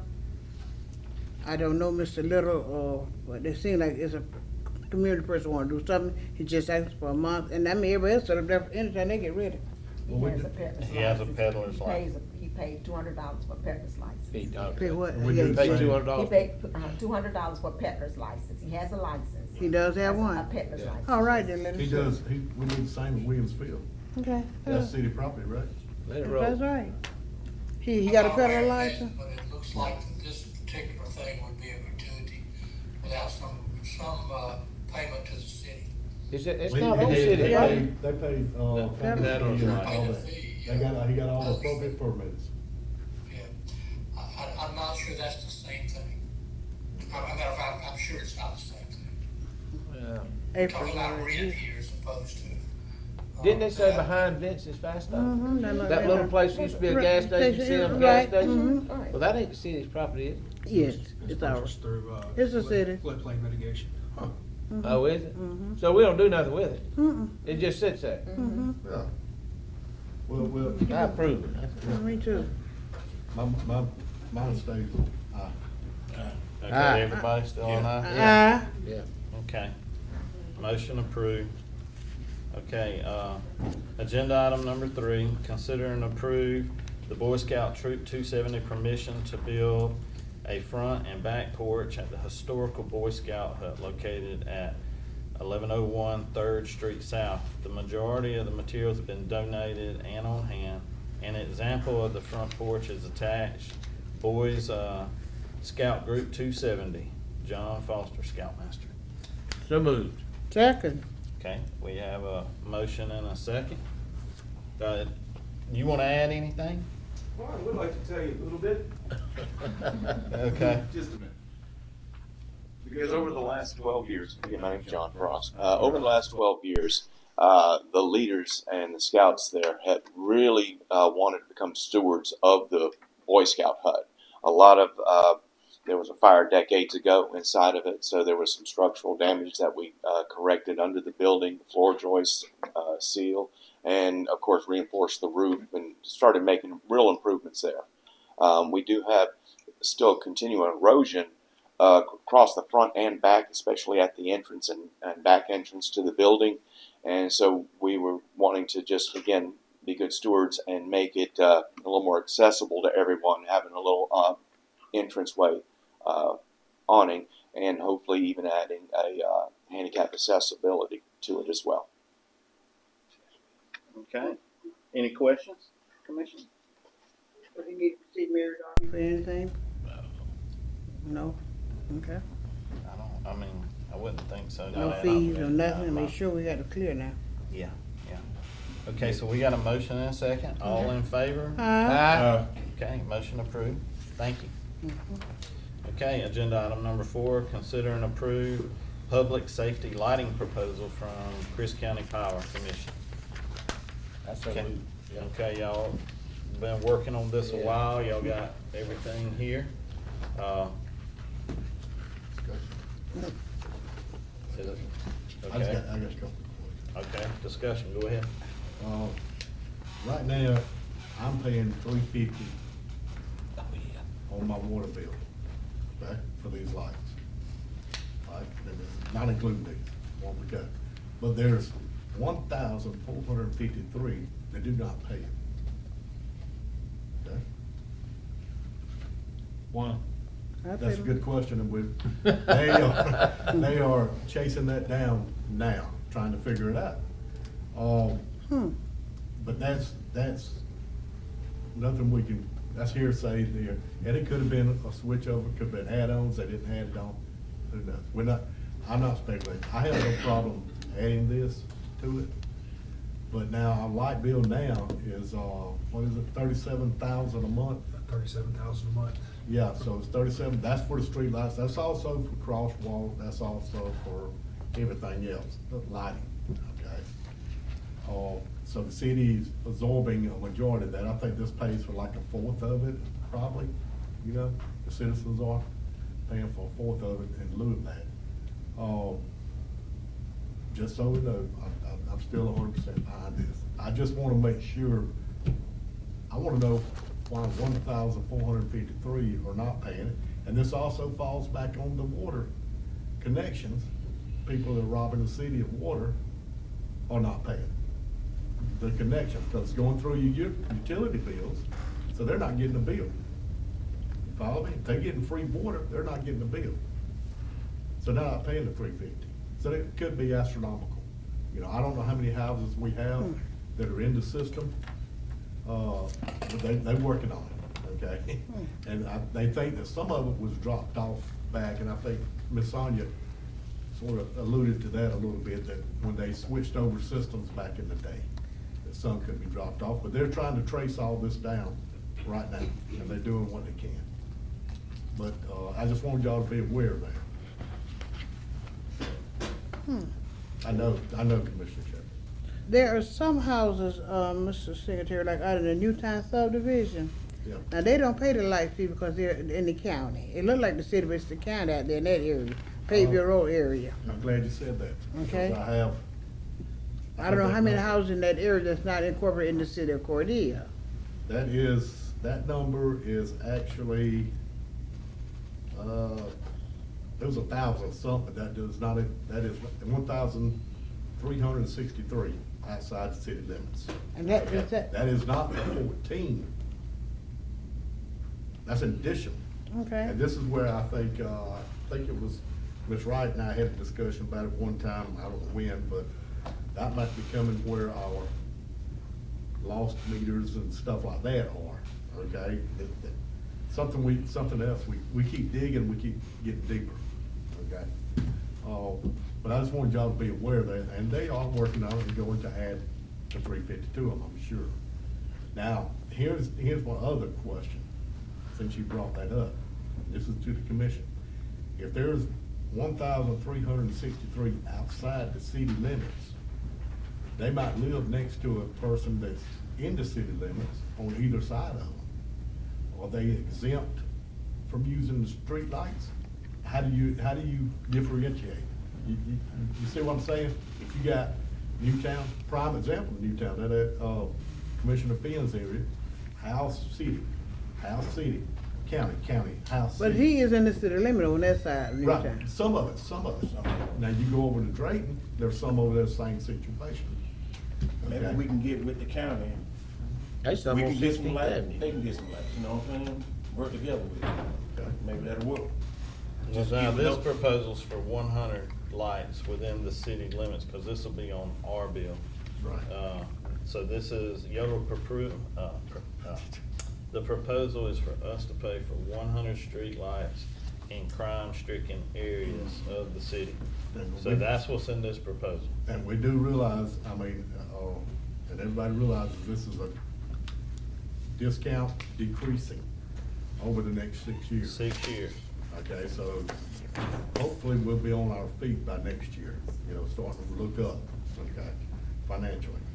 So we're going all the way up in 6 years, the annual cost is gonna be 21, where the first year will be 11,000 added to the monthly, the yearly bill, okay? Monthly is 967, which doesn't sound too bad added to it. And if we find the other 350, that'll help, that's the same thing. Okay. We still can get with the county still. Yeah, we still need to coordinate They with the can work county with to us help. on get some their lights. areas, or either annex into the city. I can say that, Kevin, it's fun. Absolutely, sir. I mean, we welcome into the city, open arms. Approximately how many lights we talk about adding to the city of Cordele? Anybody have a number for me, like 20, 50, 100 more? No, this proposal's for 100 lights. 100. 100. Okay. And, It's a ratcheted rate schedule with savings of about $25,000 over the initial 6 years over what the normal price would be. correct, so the Me power and George commission. and Bernard all ran on this right here, that we wanted more lights, specifically more lights on the west side, because the higher crime areas in several places on the west side. So that's where the majority of them need to go, to light up the area. So, And the police department has a list of those Yeah. areas. Yes, sir. Okay. But don't forget the north and the west side while you all planning too, okay? oh yeah, that Ward 1, let's not forget it. Okay, don't forget the north and the west side as you plan your lighting. Because we've already had requests for Oak Avenue and Peachtree, the 500 block. I think it's 400 block or something already. I think me and Commissioner Nord, we rode all through there, didn't we? All over, when we was looking. We did my side, I think you and JoJo did. Hers. Well, you need to ride with me so I can show you. Can I drive? I'll bring my golf cart. All right. Okay. My main area is South 10th Street and South Joe Wright Drive. On the main area, it's dark. Got kids walking around, daycares out in the area. Okay, so y'all all understand 100 lights, and it's paying over 6 years, and it's reduced at the beginning, and where we get to the full cost at the end of 6. Yes. With a discount rate, yes, sir. Okay. All right, is there a motion? So moved. Is there a second? A second. Okay, motion and a second to approve. All in favor? Aye. Okay, motion approved. Okay. Okay, agenda item number 5. Consider, well, and before we start on this one, I think it's just best to get this out in the open. JoJo and I live on adjoining properties and are unable to vote on this. Correct, City Attorney? Yes, sir, that's correct. It's OCGA 3667A. It deals with conflict of interest and zoning procedures. Okay. So if you have a piece of property that's affected by a rezoning action, that means that you have a conflict, and I could not vote on this according to law. Yes, sir. Okay, and this will require 3 votes to pass?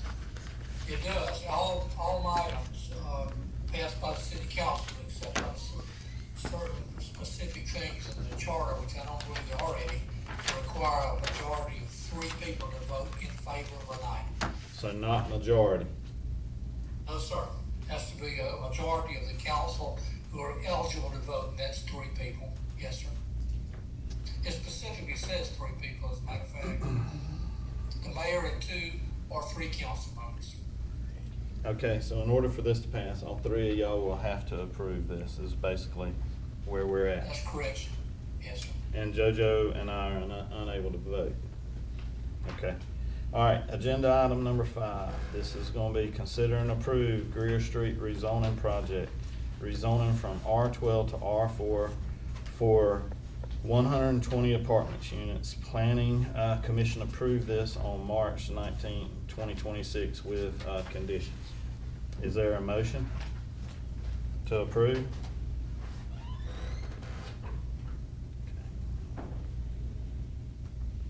Okay, no motion at this time to approve, so this dies. Can we table this for a future, for a work session? You're welcome. I would like to table this for a work session because I need to discuss some things with the commission on this one, because I'm not quite on board right now. I need to consult with the other 2 gentlemen that are gonna be voting with me and get their feel on this, because we didn't realize it was gonna just be the 3 of us. And I think it would be fair to us that we have a time to discuss this issue before we make a final decision. Okay. So, I move the table. Okay, so you're making a motion to table agenda item number 5. Yes, sir. Okay, is there a second? Okay. Okay, dies for lack of second. Okay. Agenda item number 6, consider and approve a resolution authorizing the city of Cordele to pursue designation as a Plan First community through the Georgia Department of Community Affairs and for other purposes. Is there a motion? So move. Okay, so there's a motion. Is there a second? A second. Okay, motion and a second. All in favor? Aye. Discussion? We didn't have no discussion. Okay. Is there some discussion? Yes, sir. Okay, go ahead. Tell us about it. Your Plan First Community, Georgia Department of Community Affairs. I'm sorry, this question, you want me to? Agenda item number 6. Agenda item number 6, are you familiar with it? Yes, okay. Please, share with us. Okay, so this is, you want me to come up? Yes.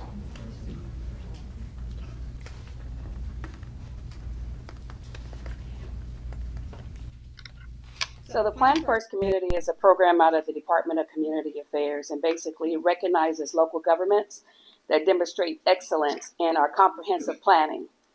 I thought that this, not only in comprehensive planning, but implementing our comprehensive plan and implementing our work program. So this program actually says that the commission and the city will follow what the comprehensive plan says. The comprehensive plan is supposed to be the orderly growth and development of the city and how we advance the city forward over the next 20 years. So when we make decisions about projects and programs and activities going on in the city, we should follow what the comprehensive plan says.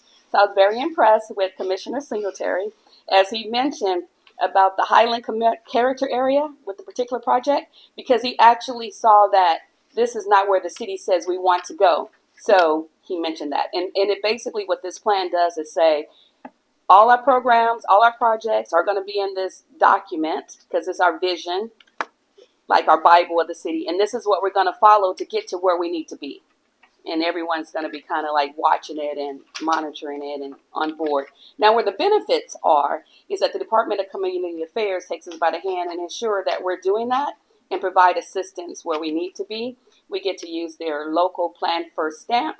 Plan First meaning that we're using our plan first before we make decisions. So we are in the process of updating. We started last year of updating our work program and the comprehensive plan. And we are now, I think I got an email yesterday, at the point where we need to update our work program items.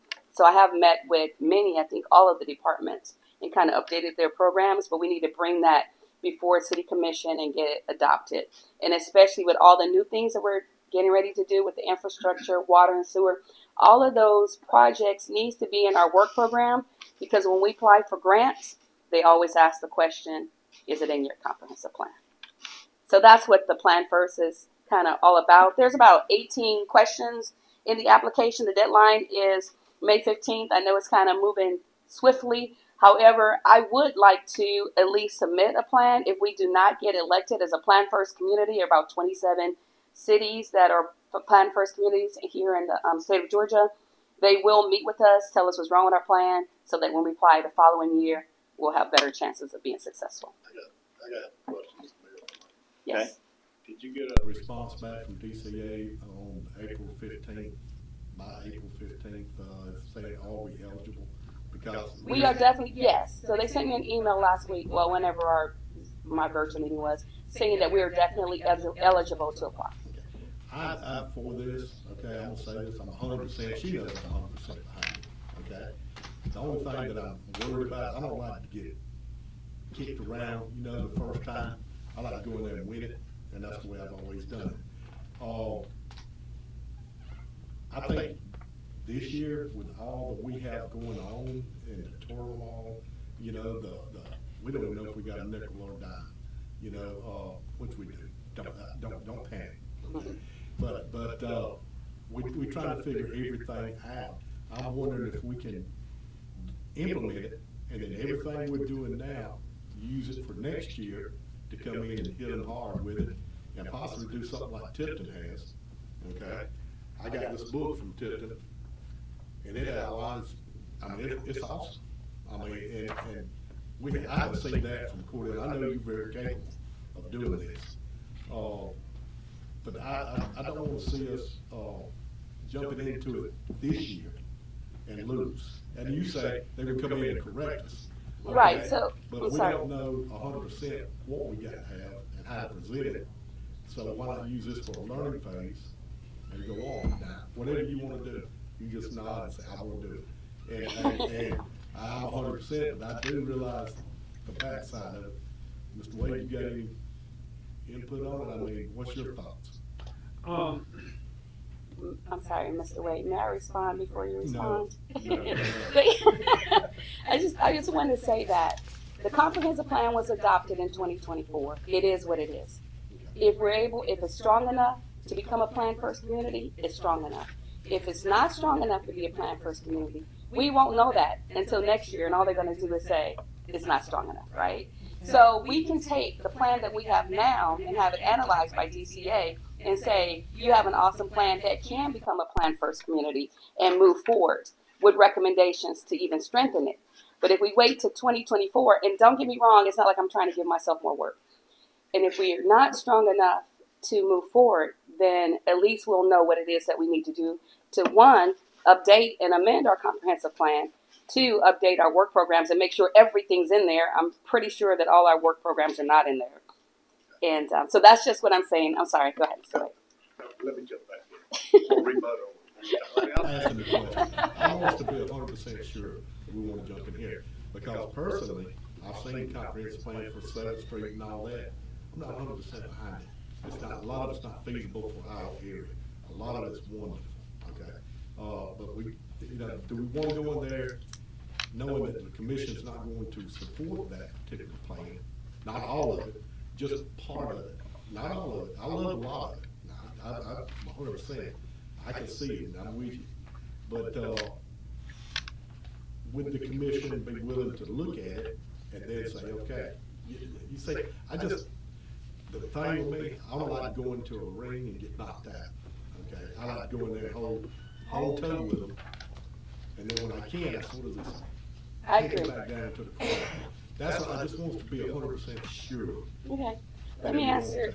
I'm sorry, the 7th Street Plan is a strategic document. It is not the city's comprehensive plan that identifies visions and goals and strengths and weaknesses and opportunities and threats. It is not our comprehensive approach or how we're going to advance the city. It is one component that's, I'm sure, not listed in our comprehensive plan, which should be listed in our comprehensive plan. Yeah, so you got a fault right there already. But, you know, because they're going to say, well, where is this? And you go, That's what I'm saying. I understand. You got a lot of work. You do realize between now and May 15th. I understand. And plus, all these businesses coming in. I understand. And Mr. Wade's doing, look at it.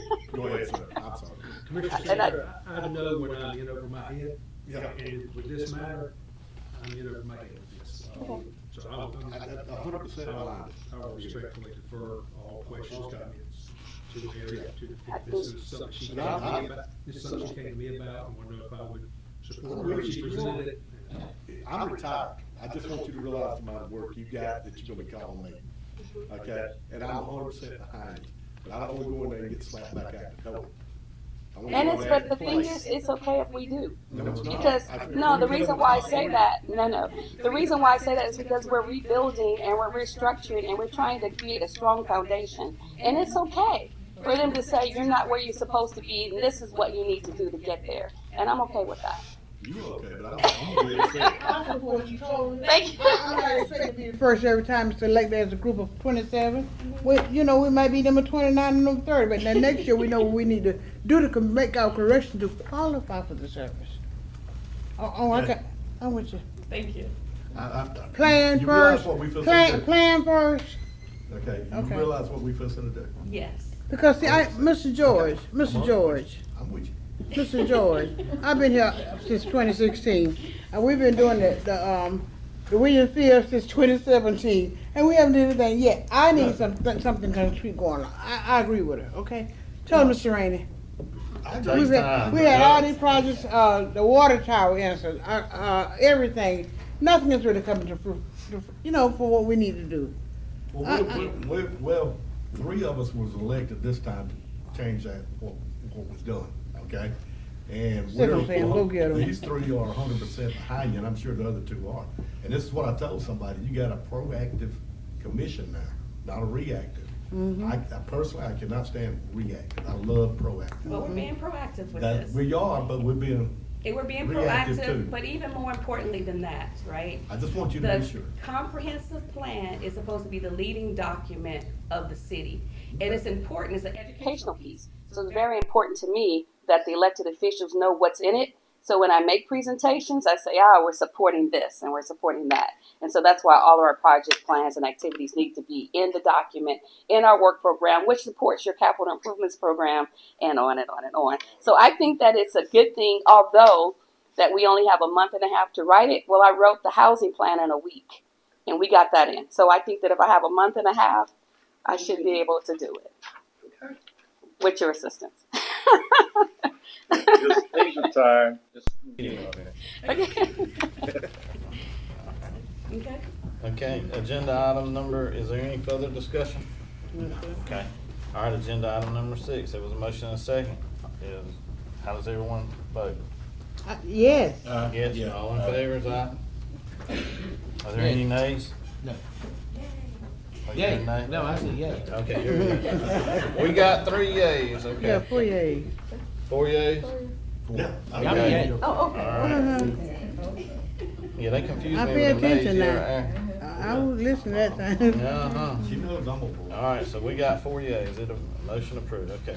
Agenda item number 7, consider and approve the first reading of an ordinance for temporary memorandum on the acceptance and approval of applications for new signs within the city limits of Cordele and for other purposes. Is there a motion? So moved. A second? Second. Okay, discussion? Who got the problem with the signs? Mayor Pro Tem Shepherd, this item's been placed on the agenda following 2 BZA hearings with Lamar Signs that have brought a digital sign for review and for request for variance.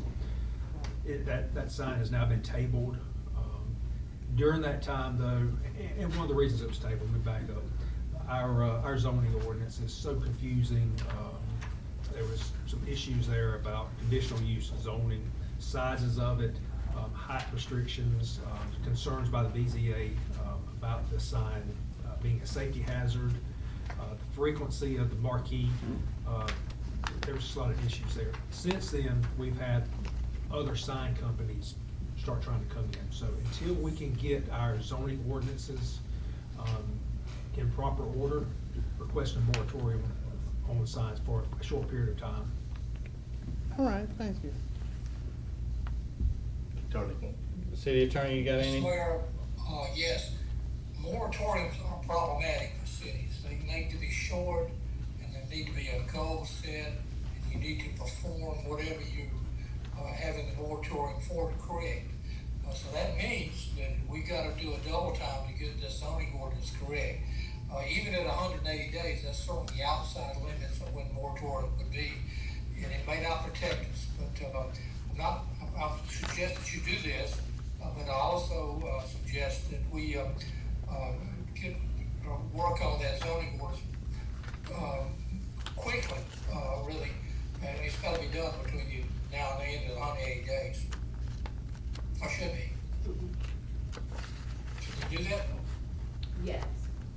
Oops, I'm sorry. You can? Yes. So basically, since we've had the issue with the one sign, the billboard sign on 16th Avenue, I received about 5 or 6 other sign applications for billboards in the city that increases the sign face from what the zoning code says of 100 square feet minimum or maximum to they're proposing to go up to 288 or 320 or 210.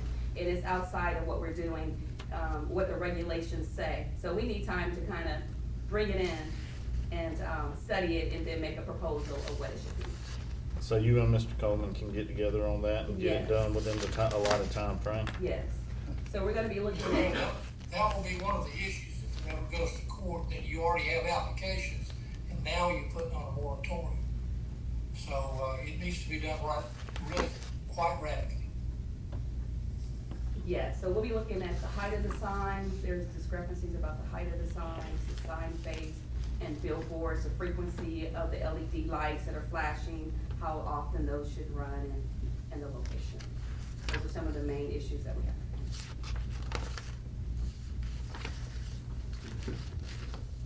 I don't want. Mr. Booth, also, this will not have the effect on the current application. It's there. Okay.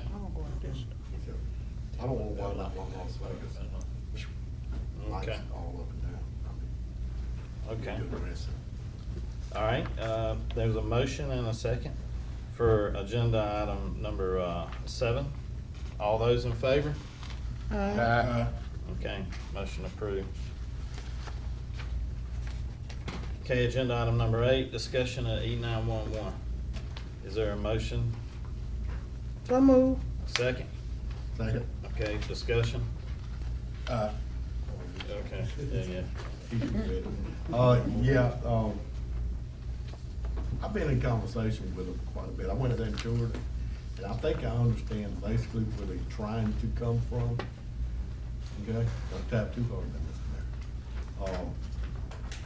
there. I understand and I do the double billing and so forth and such, but the only way that I think that they want us to pay for dispatchers and basically, in a nutshell, keeping up the records and all that stuff.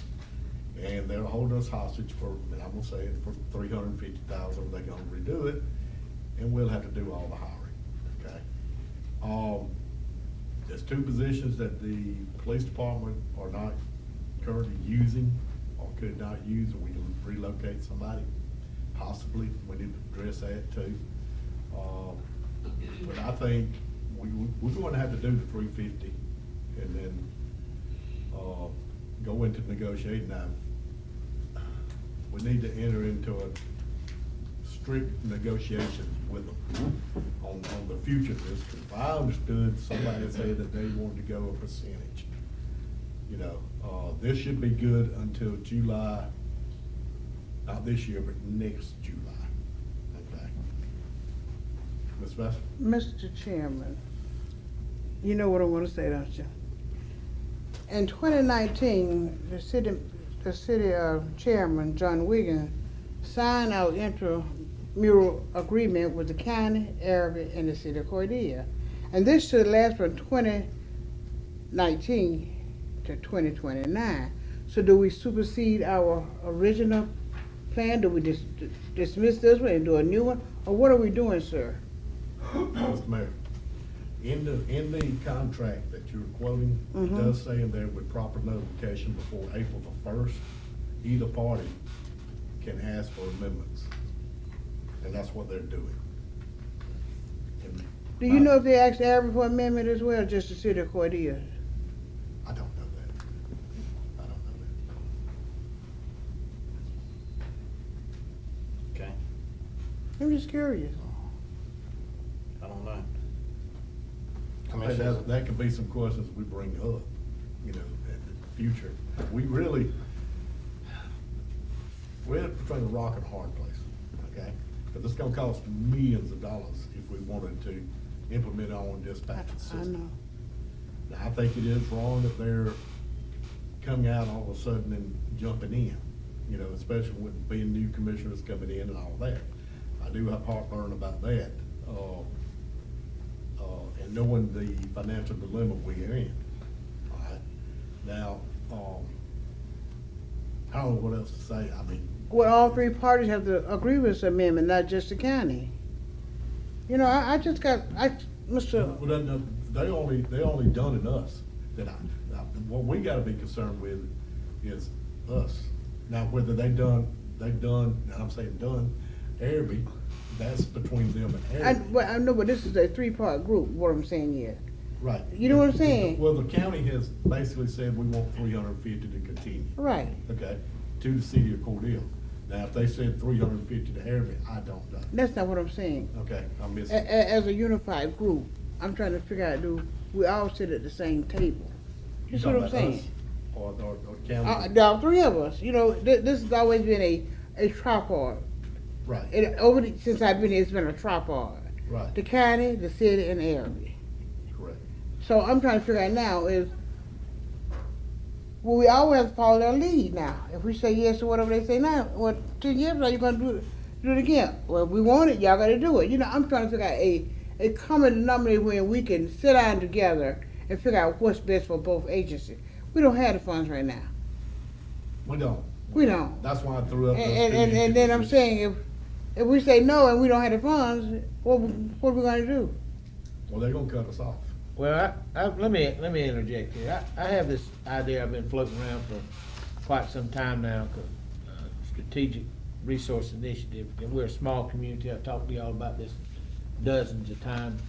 There's $110–15 million that comes in a year to the three major elected bodies of this community. There's roughly not quite 20,000 people here. We only have so much resources, okay? Then after that, you start to sting an impoverished community. People that can ill afford to pay, or in my I'm liable to be retired before too long. I can ill afford to pay, anymore. I don't wanna pay any more taxes. I hate them, and they disgust me. So, we've got to learn to come together with them and everybody, act right. Now, the thought of going off on a tangent about we're gonna create our own,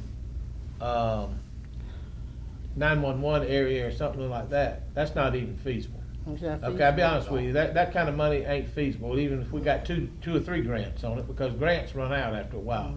You've got to have to be able to sustain something from the tax digest that we have in place. My thought is that we're gonna entertain this right now. We're gonna sit down and we're gonna talk to them reasonably, and with the city of Airby. And, we've got to come to, a resolution that is in the good of everybody. Fair. Fair, right. Put to the side the fact that I work for the county, because that really has no bearing on this whatsoever. We need to come to a fair resolution amongst us all. We only got so much money. And, I remember the days before 911, and you do too, George. You was I don't know if I remember that. yeah, you remember. But I remember when the funeral home picked you up and took you to the right, hospital. but I remember the days before that. The city of Cordele had their own little dispatcher down there, okay, and so did the county jail down at the jailhouse, and I've been called on them calls many a time, long before there was any of this stuff. So the fact that we've got an E911 system and that it works like it does, and it's very comprehensive, and even when there's something happens, I witnessed this.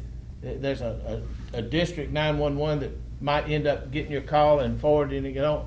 That kind of technology and funds we just don't have. So we're gonna have to sit down with them and work something out. I'll tap you, Mayor, to you go get that done. No, we're gonna work it out, all of us together. And but right now we're gonna have to ante up, and then we'll go from there. That's the only thing I can see that we can do. We've already discussed it with Mr. Coleman down there. Mr. Coleman, you said we can't win, right? You told me that. You're muted. You're muted. We can't hear you. Unmute. Hey, I can't hear you. I don't hear him. Can you hear me? Wait a minute. And now I got, and now you have me, right? Yep, we got you. All right. Start over. There are some things that we may want to talk about this in executive session at another time. But the April 1st date that Commissioner Singletary mentioned up is for termination of the contract altogether. That's paragraph F. You got some very, very poor documents the city and county entered into. They're terrible. And so I'm not sure exactly how it would come out if we ended up litigating, and I don't think you want to do that. But the other alternative is to reopen the service delivery strategy. And you can reopen those negotiations. That seems to be what you're talking about. And there's a way to do that, so we'd have to put some real thought to that. I think you could prevail for 1 year. Okay? Because they didn't give you notice in writing that they were going to terminate the contract by April 1st. Here's what it says. Agreement shall automatically continue on a year-to-year basis unless the parties amend same, or unless one of the parties gives the other notice in writing of the termination of this paragraph of the agreement on or before April 1st, prior to the end of the existing term thereon. We didn't get that, so you do have something to talk about, but it is problematic, I'm afraid. Okay. Well, according to the county, they did send it over a year ago to do it. They sent it last year, and nothing was. No, sir. No, I don't know. I'm just saying. I've not gotten anything where they You have. terminate the Okay. contract. Good. Okay. Well, Well, I'll just interject a little bit here. I've been part of these negotiations. I've been part of SPLOST negotiations. But SPLOST, the city gets 32.5% of the SPLOST. And that's it. The county gets the rest. So, here's your argument on E911. E911 argument is that the majority of the calls are inside the city limits. So the city should pay more. Alright, now let's look at the city's argument on SPLOST. The majority of the taxes collected to fund SPLOST are collected from inside the city limits, but yet the county gets the majority of the funds. The argument is the same, correct? Yes, correct. Just on different feet.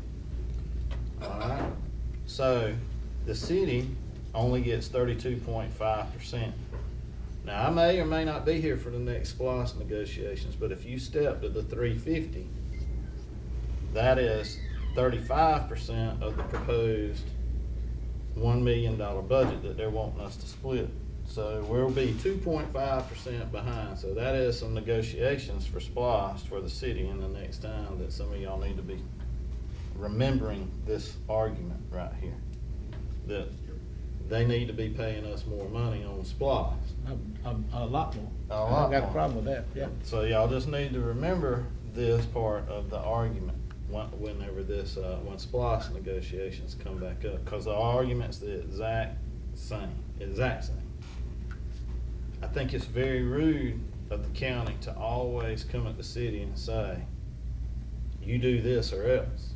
Now, I'm a little perturbed at that argument. I'm perturbed that you're gonna come here and say that you're gonna cut us off unless we pay $350,000. I'm also upset when you go into SPLOST negotiation and say you're gonna accept this amount or else I'm gonna do a level 1 and take all the money. So these are aggressive tactics that I don't agree with. And I just want all the commissioners to be aware of these. So I'm in support of doing the 350 because if we don't, we have to go to court and we lose grants, and it's not good for the citizens. So sometimes you have to swallow your pride and do what you got to do. But every now and then you got to sit there and also put your foot down, and somebody's got to determine what's reasonable. I don't think we got to sometimes figure out what's a reasonable amount for us to get for SPLOST and what's a reasonable amount for us to pay for E911 when county taxes are collected from within the city limits and we don't get credit for them. So at some point in time, we're going to have to draw a line in the dirt and stop being taken advantage of and used as a resource. So that's my 2 cents in on it. Well, that's really worth 5 cents, not 2 cents. 'Cause I mean, you're exactly right on that, Yeah. and we've got to, I don't know what a level 1, I've never even heard that phrase before, about the SPLOST, okay? Yeah, I just never have heard it. But are you telling me that tier 1, whatever, they can take all the SPLOST money and there's nothing we can do about it, and I don't get it. Yes, sir. Yes. How that works, I don't agree with anything we talk about. The General Assembly has really placed cities in Georgia in general in a subservient position with regard to taxes. But a level 1 project is a courthouse or an administration building that holds elected officials or a jail.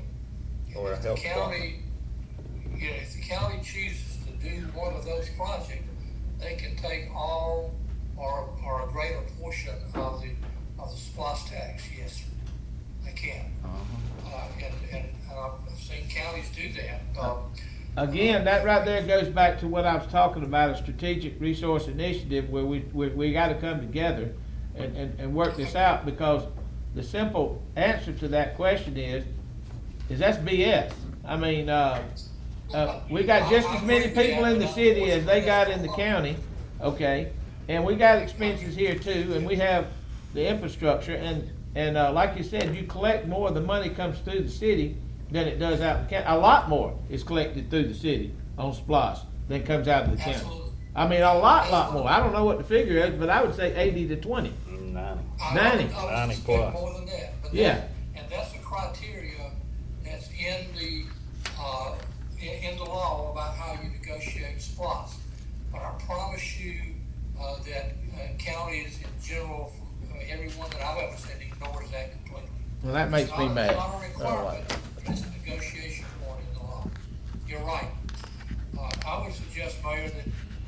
y'all decide on a figure, maybe it's 350, and then you, petition to reopen the service delivery strategy, and see if you can work something out that way. Yeah. Yeah, I don't like that at all. I really don't. That really that ticks me off that we're sitting there. Now you're kicking us. We're down, and even though you gave us a couple of months to get our feet together on this E911 money, but that right there is kicking somebody when they're down. Oh, we could take this and go, and you keep it all, and you don't get nothing.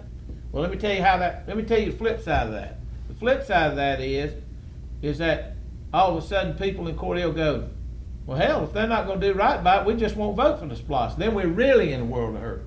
The whole community is. So we don't want to see that. Every SPLOST that we've ever went into passed because it's easy money. People from Michigan are paying our bills, okay, helping us. I did some math on it a while back, and since SPLOST went into effect, voted in '85, and the hospital was the first thing we did here, and that was in '92, I think that it came up. 90, was it? All right. For 90. All right, that was $12 million back then. But in today's dollars, everything that's been spent by SPLOST, E-SPLOST, and T-SPLOST from then to now is $465 million, give or take $1 million. Okay, we could never have raised that money on taxes. That all come from 1 cent, and 69 cents out of the dollar came from other communities. So if you're gonna sit here and put that at jeopardy, the things that we got, a nice rec department, a brand new courthouse over here, jails, schools galore, we've got everything.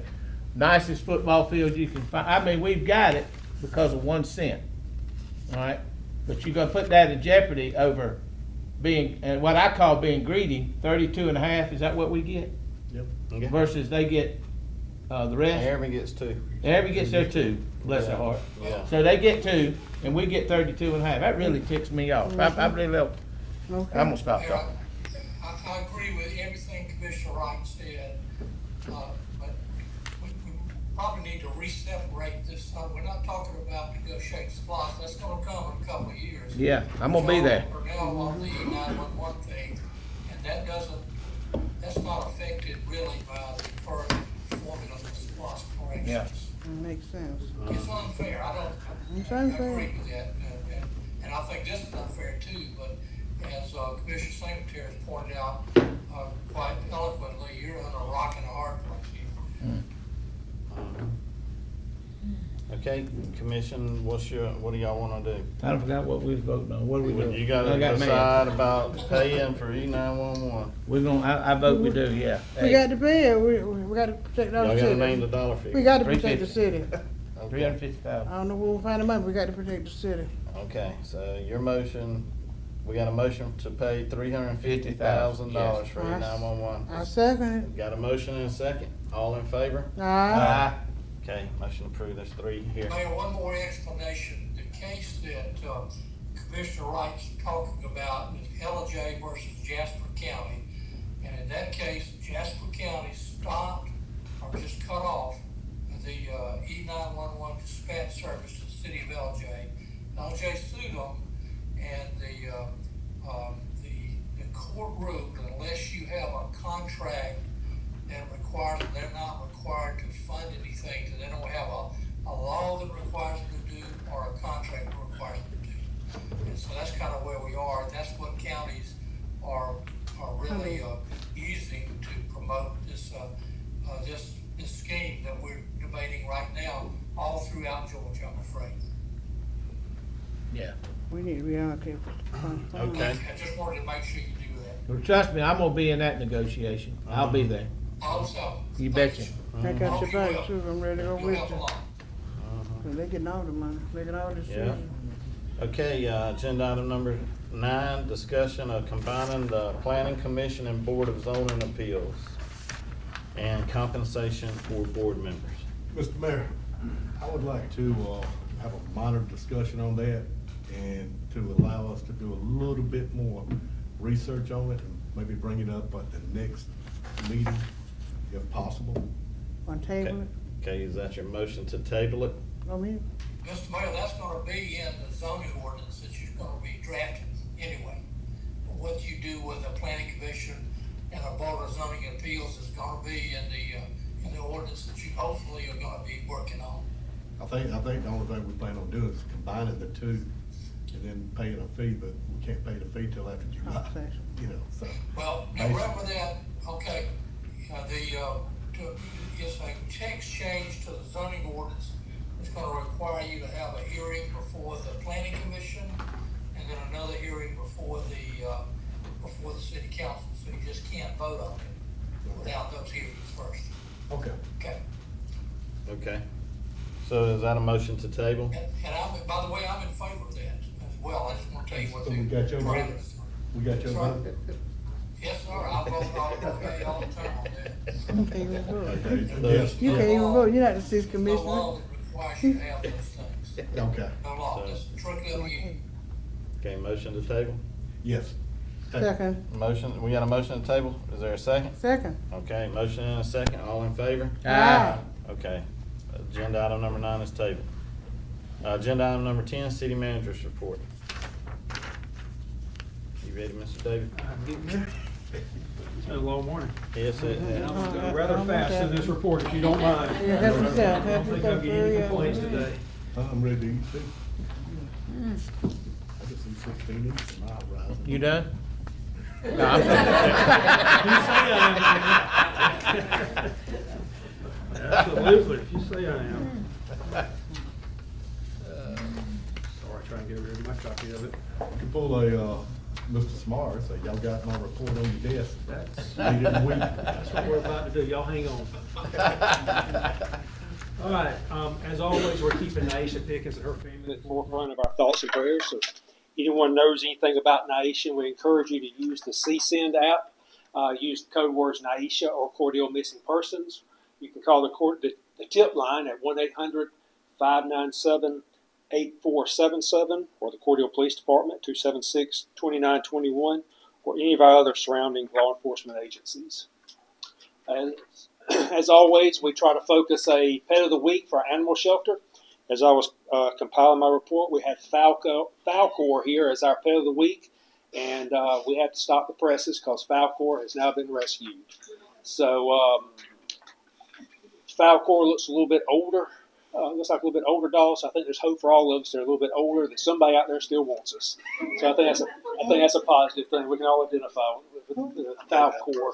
So if you're in search for a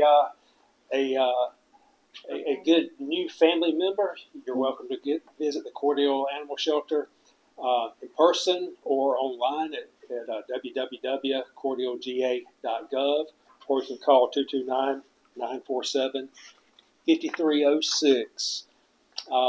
Reverend Danny Flick, he is about to kick off the Bible reading marathon here. This is going to be Friday, April 10th, 2026 at 6 p.m. right across the street over here at the Crisp County Courthouse. There is information to sign up, including QR codes, or you can contact Danny at flick.danny@gmail.com or calling him at 229-805-5252. Tax season is drawing near. The University of Georgia is still offering the tax assistance program. Anyone that's interested in that may contact them at 229-276-2612 or UGE2081@uga.edu. Also, they may contact them at 276-2612 or by visiting them at 110 13th Avenue West, Suite C here in Cordele.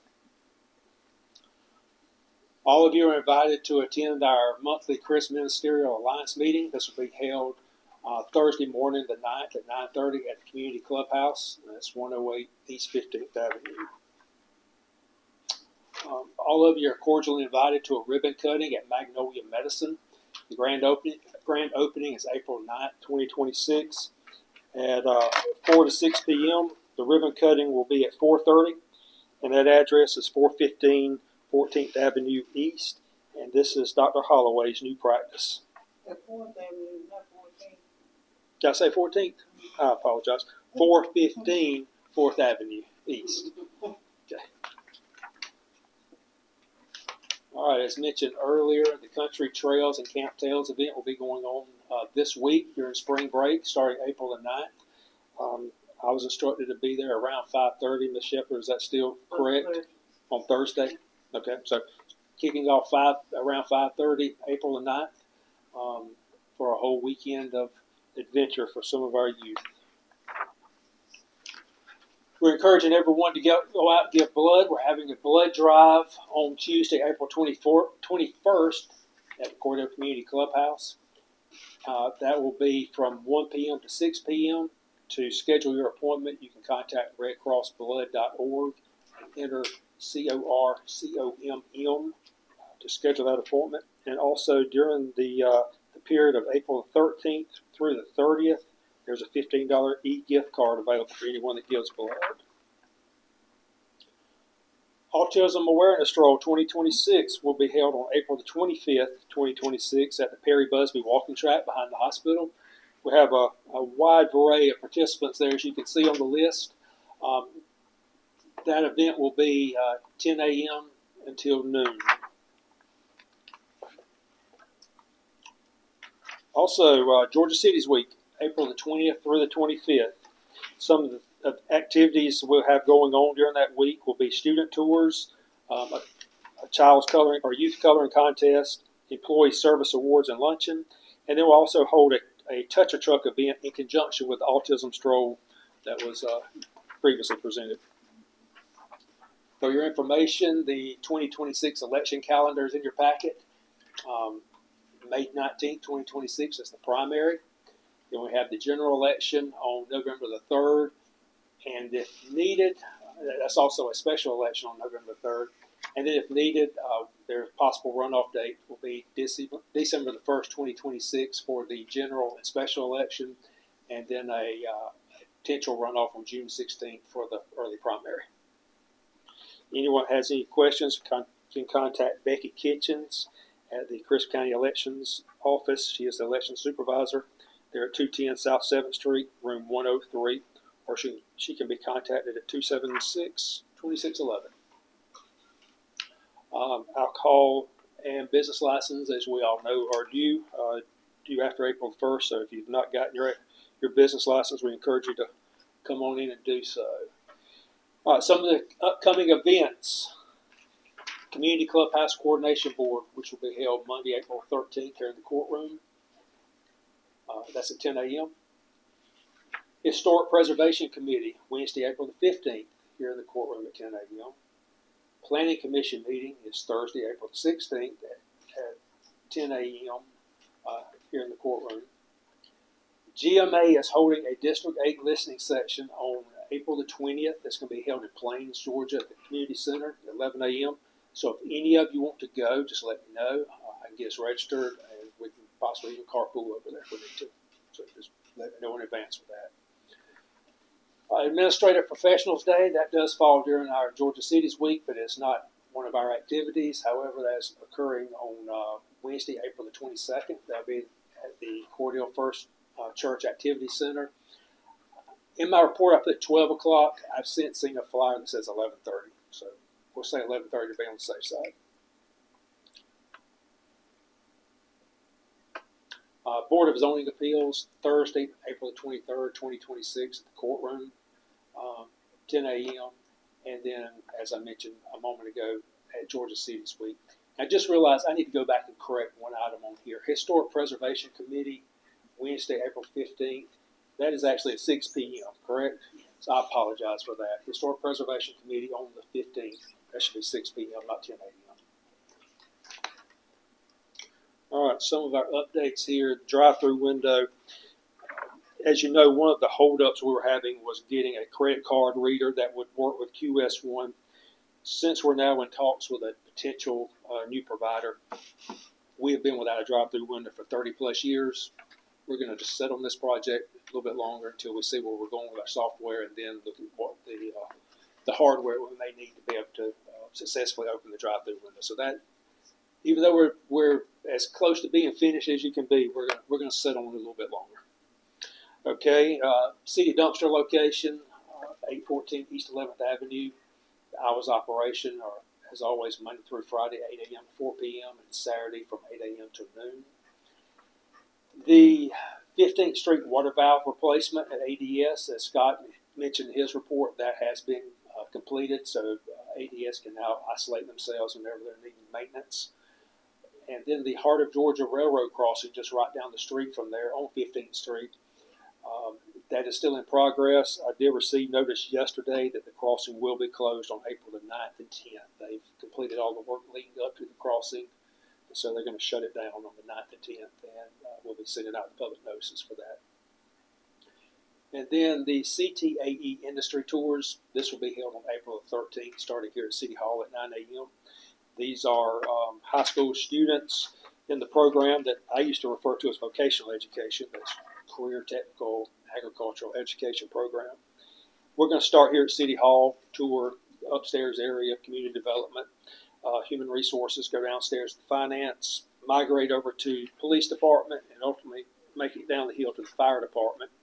Then from there, busing them over to the treatment plant for a tour out there and into public works. We just want these kids to know that that the city of Cordele offers more career opportunities than what they're aware of. They think of police and fire and repairing potholes, but there's a lot more to us than just that. So we want them to come and experience the city of Cordele and some of the things that we have to offer.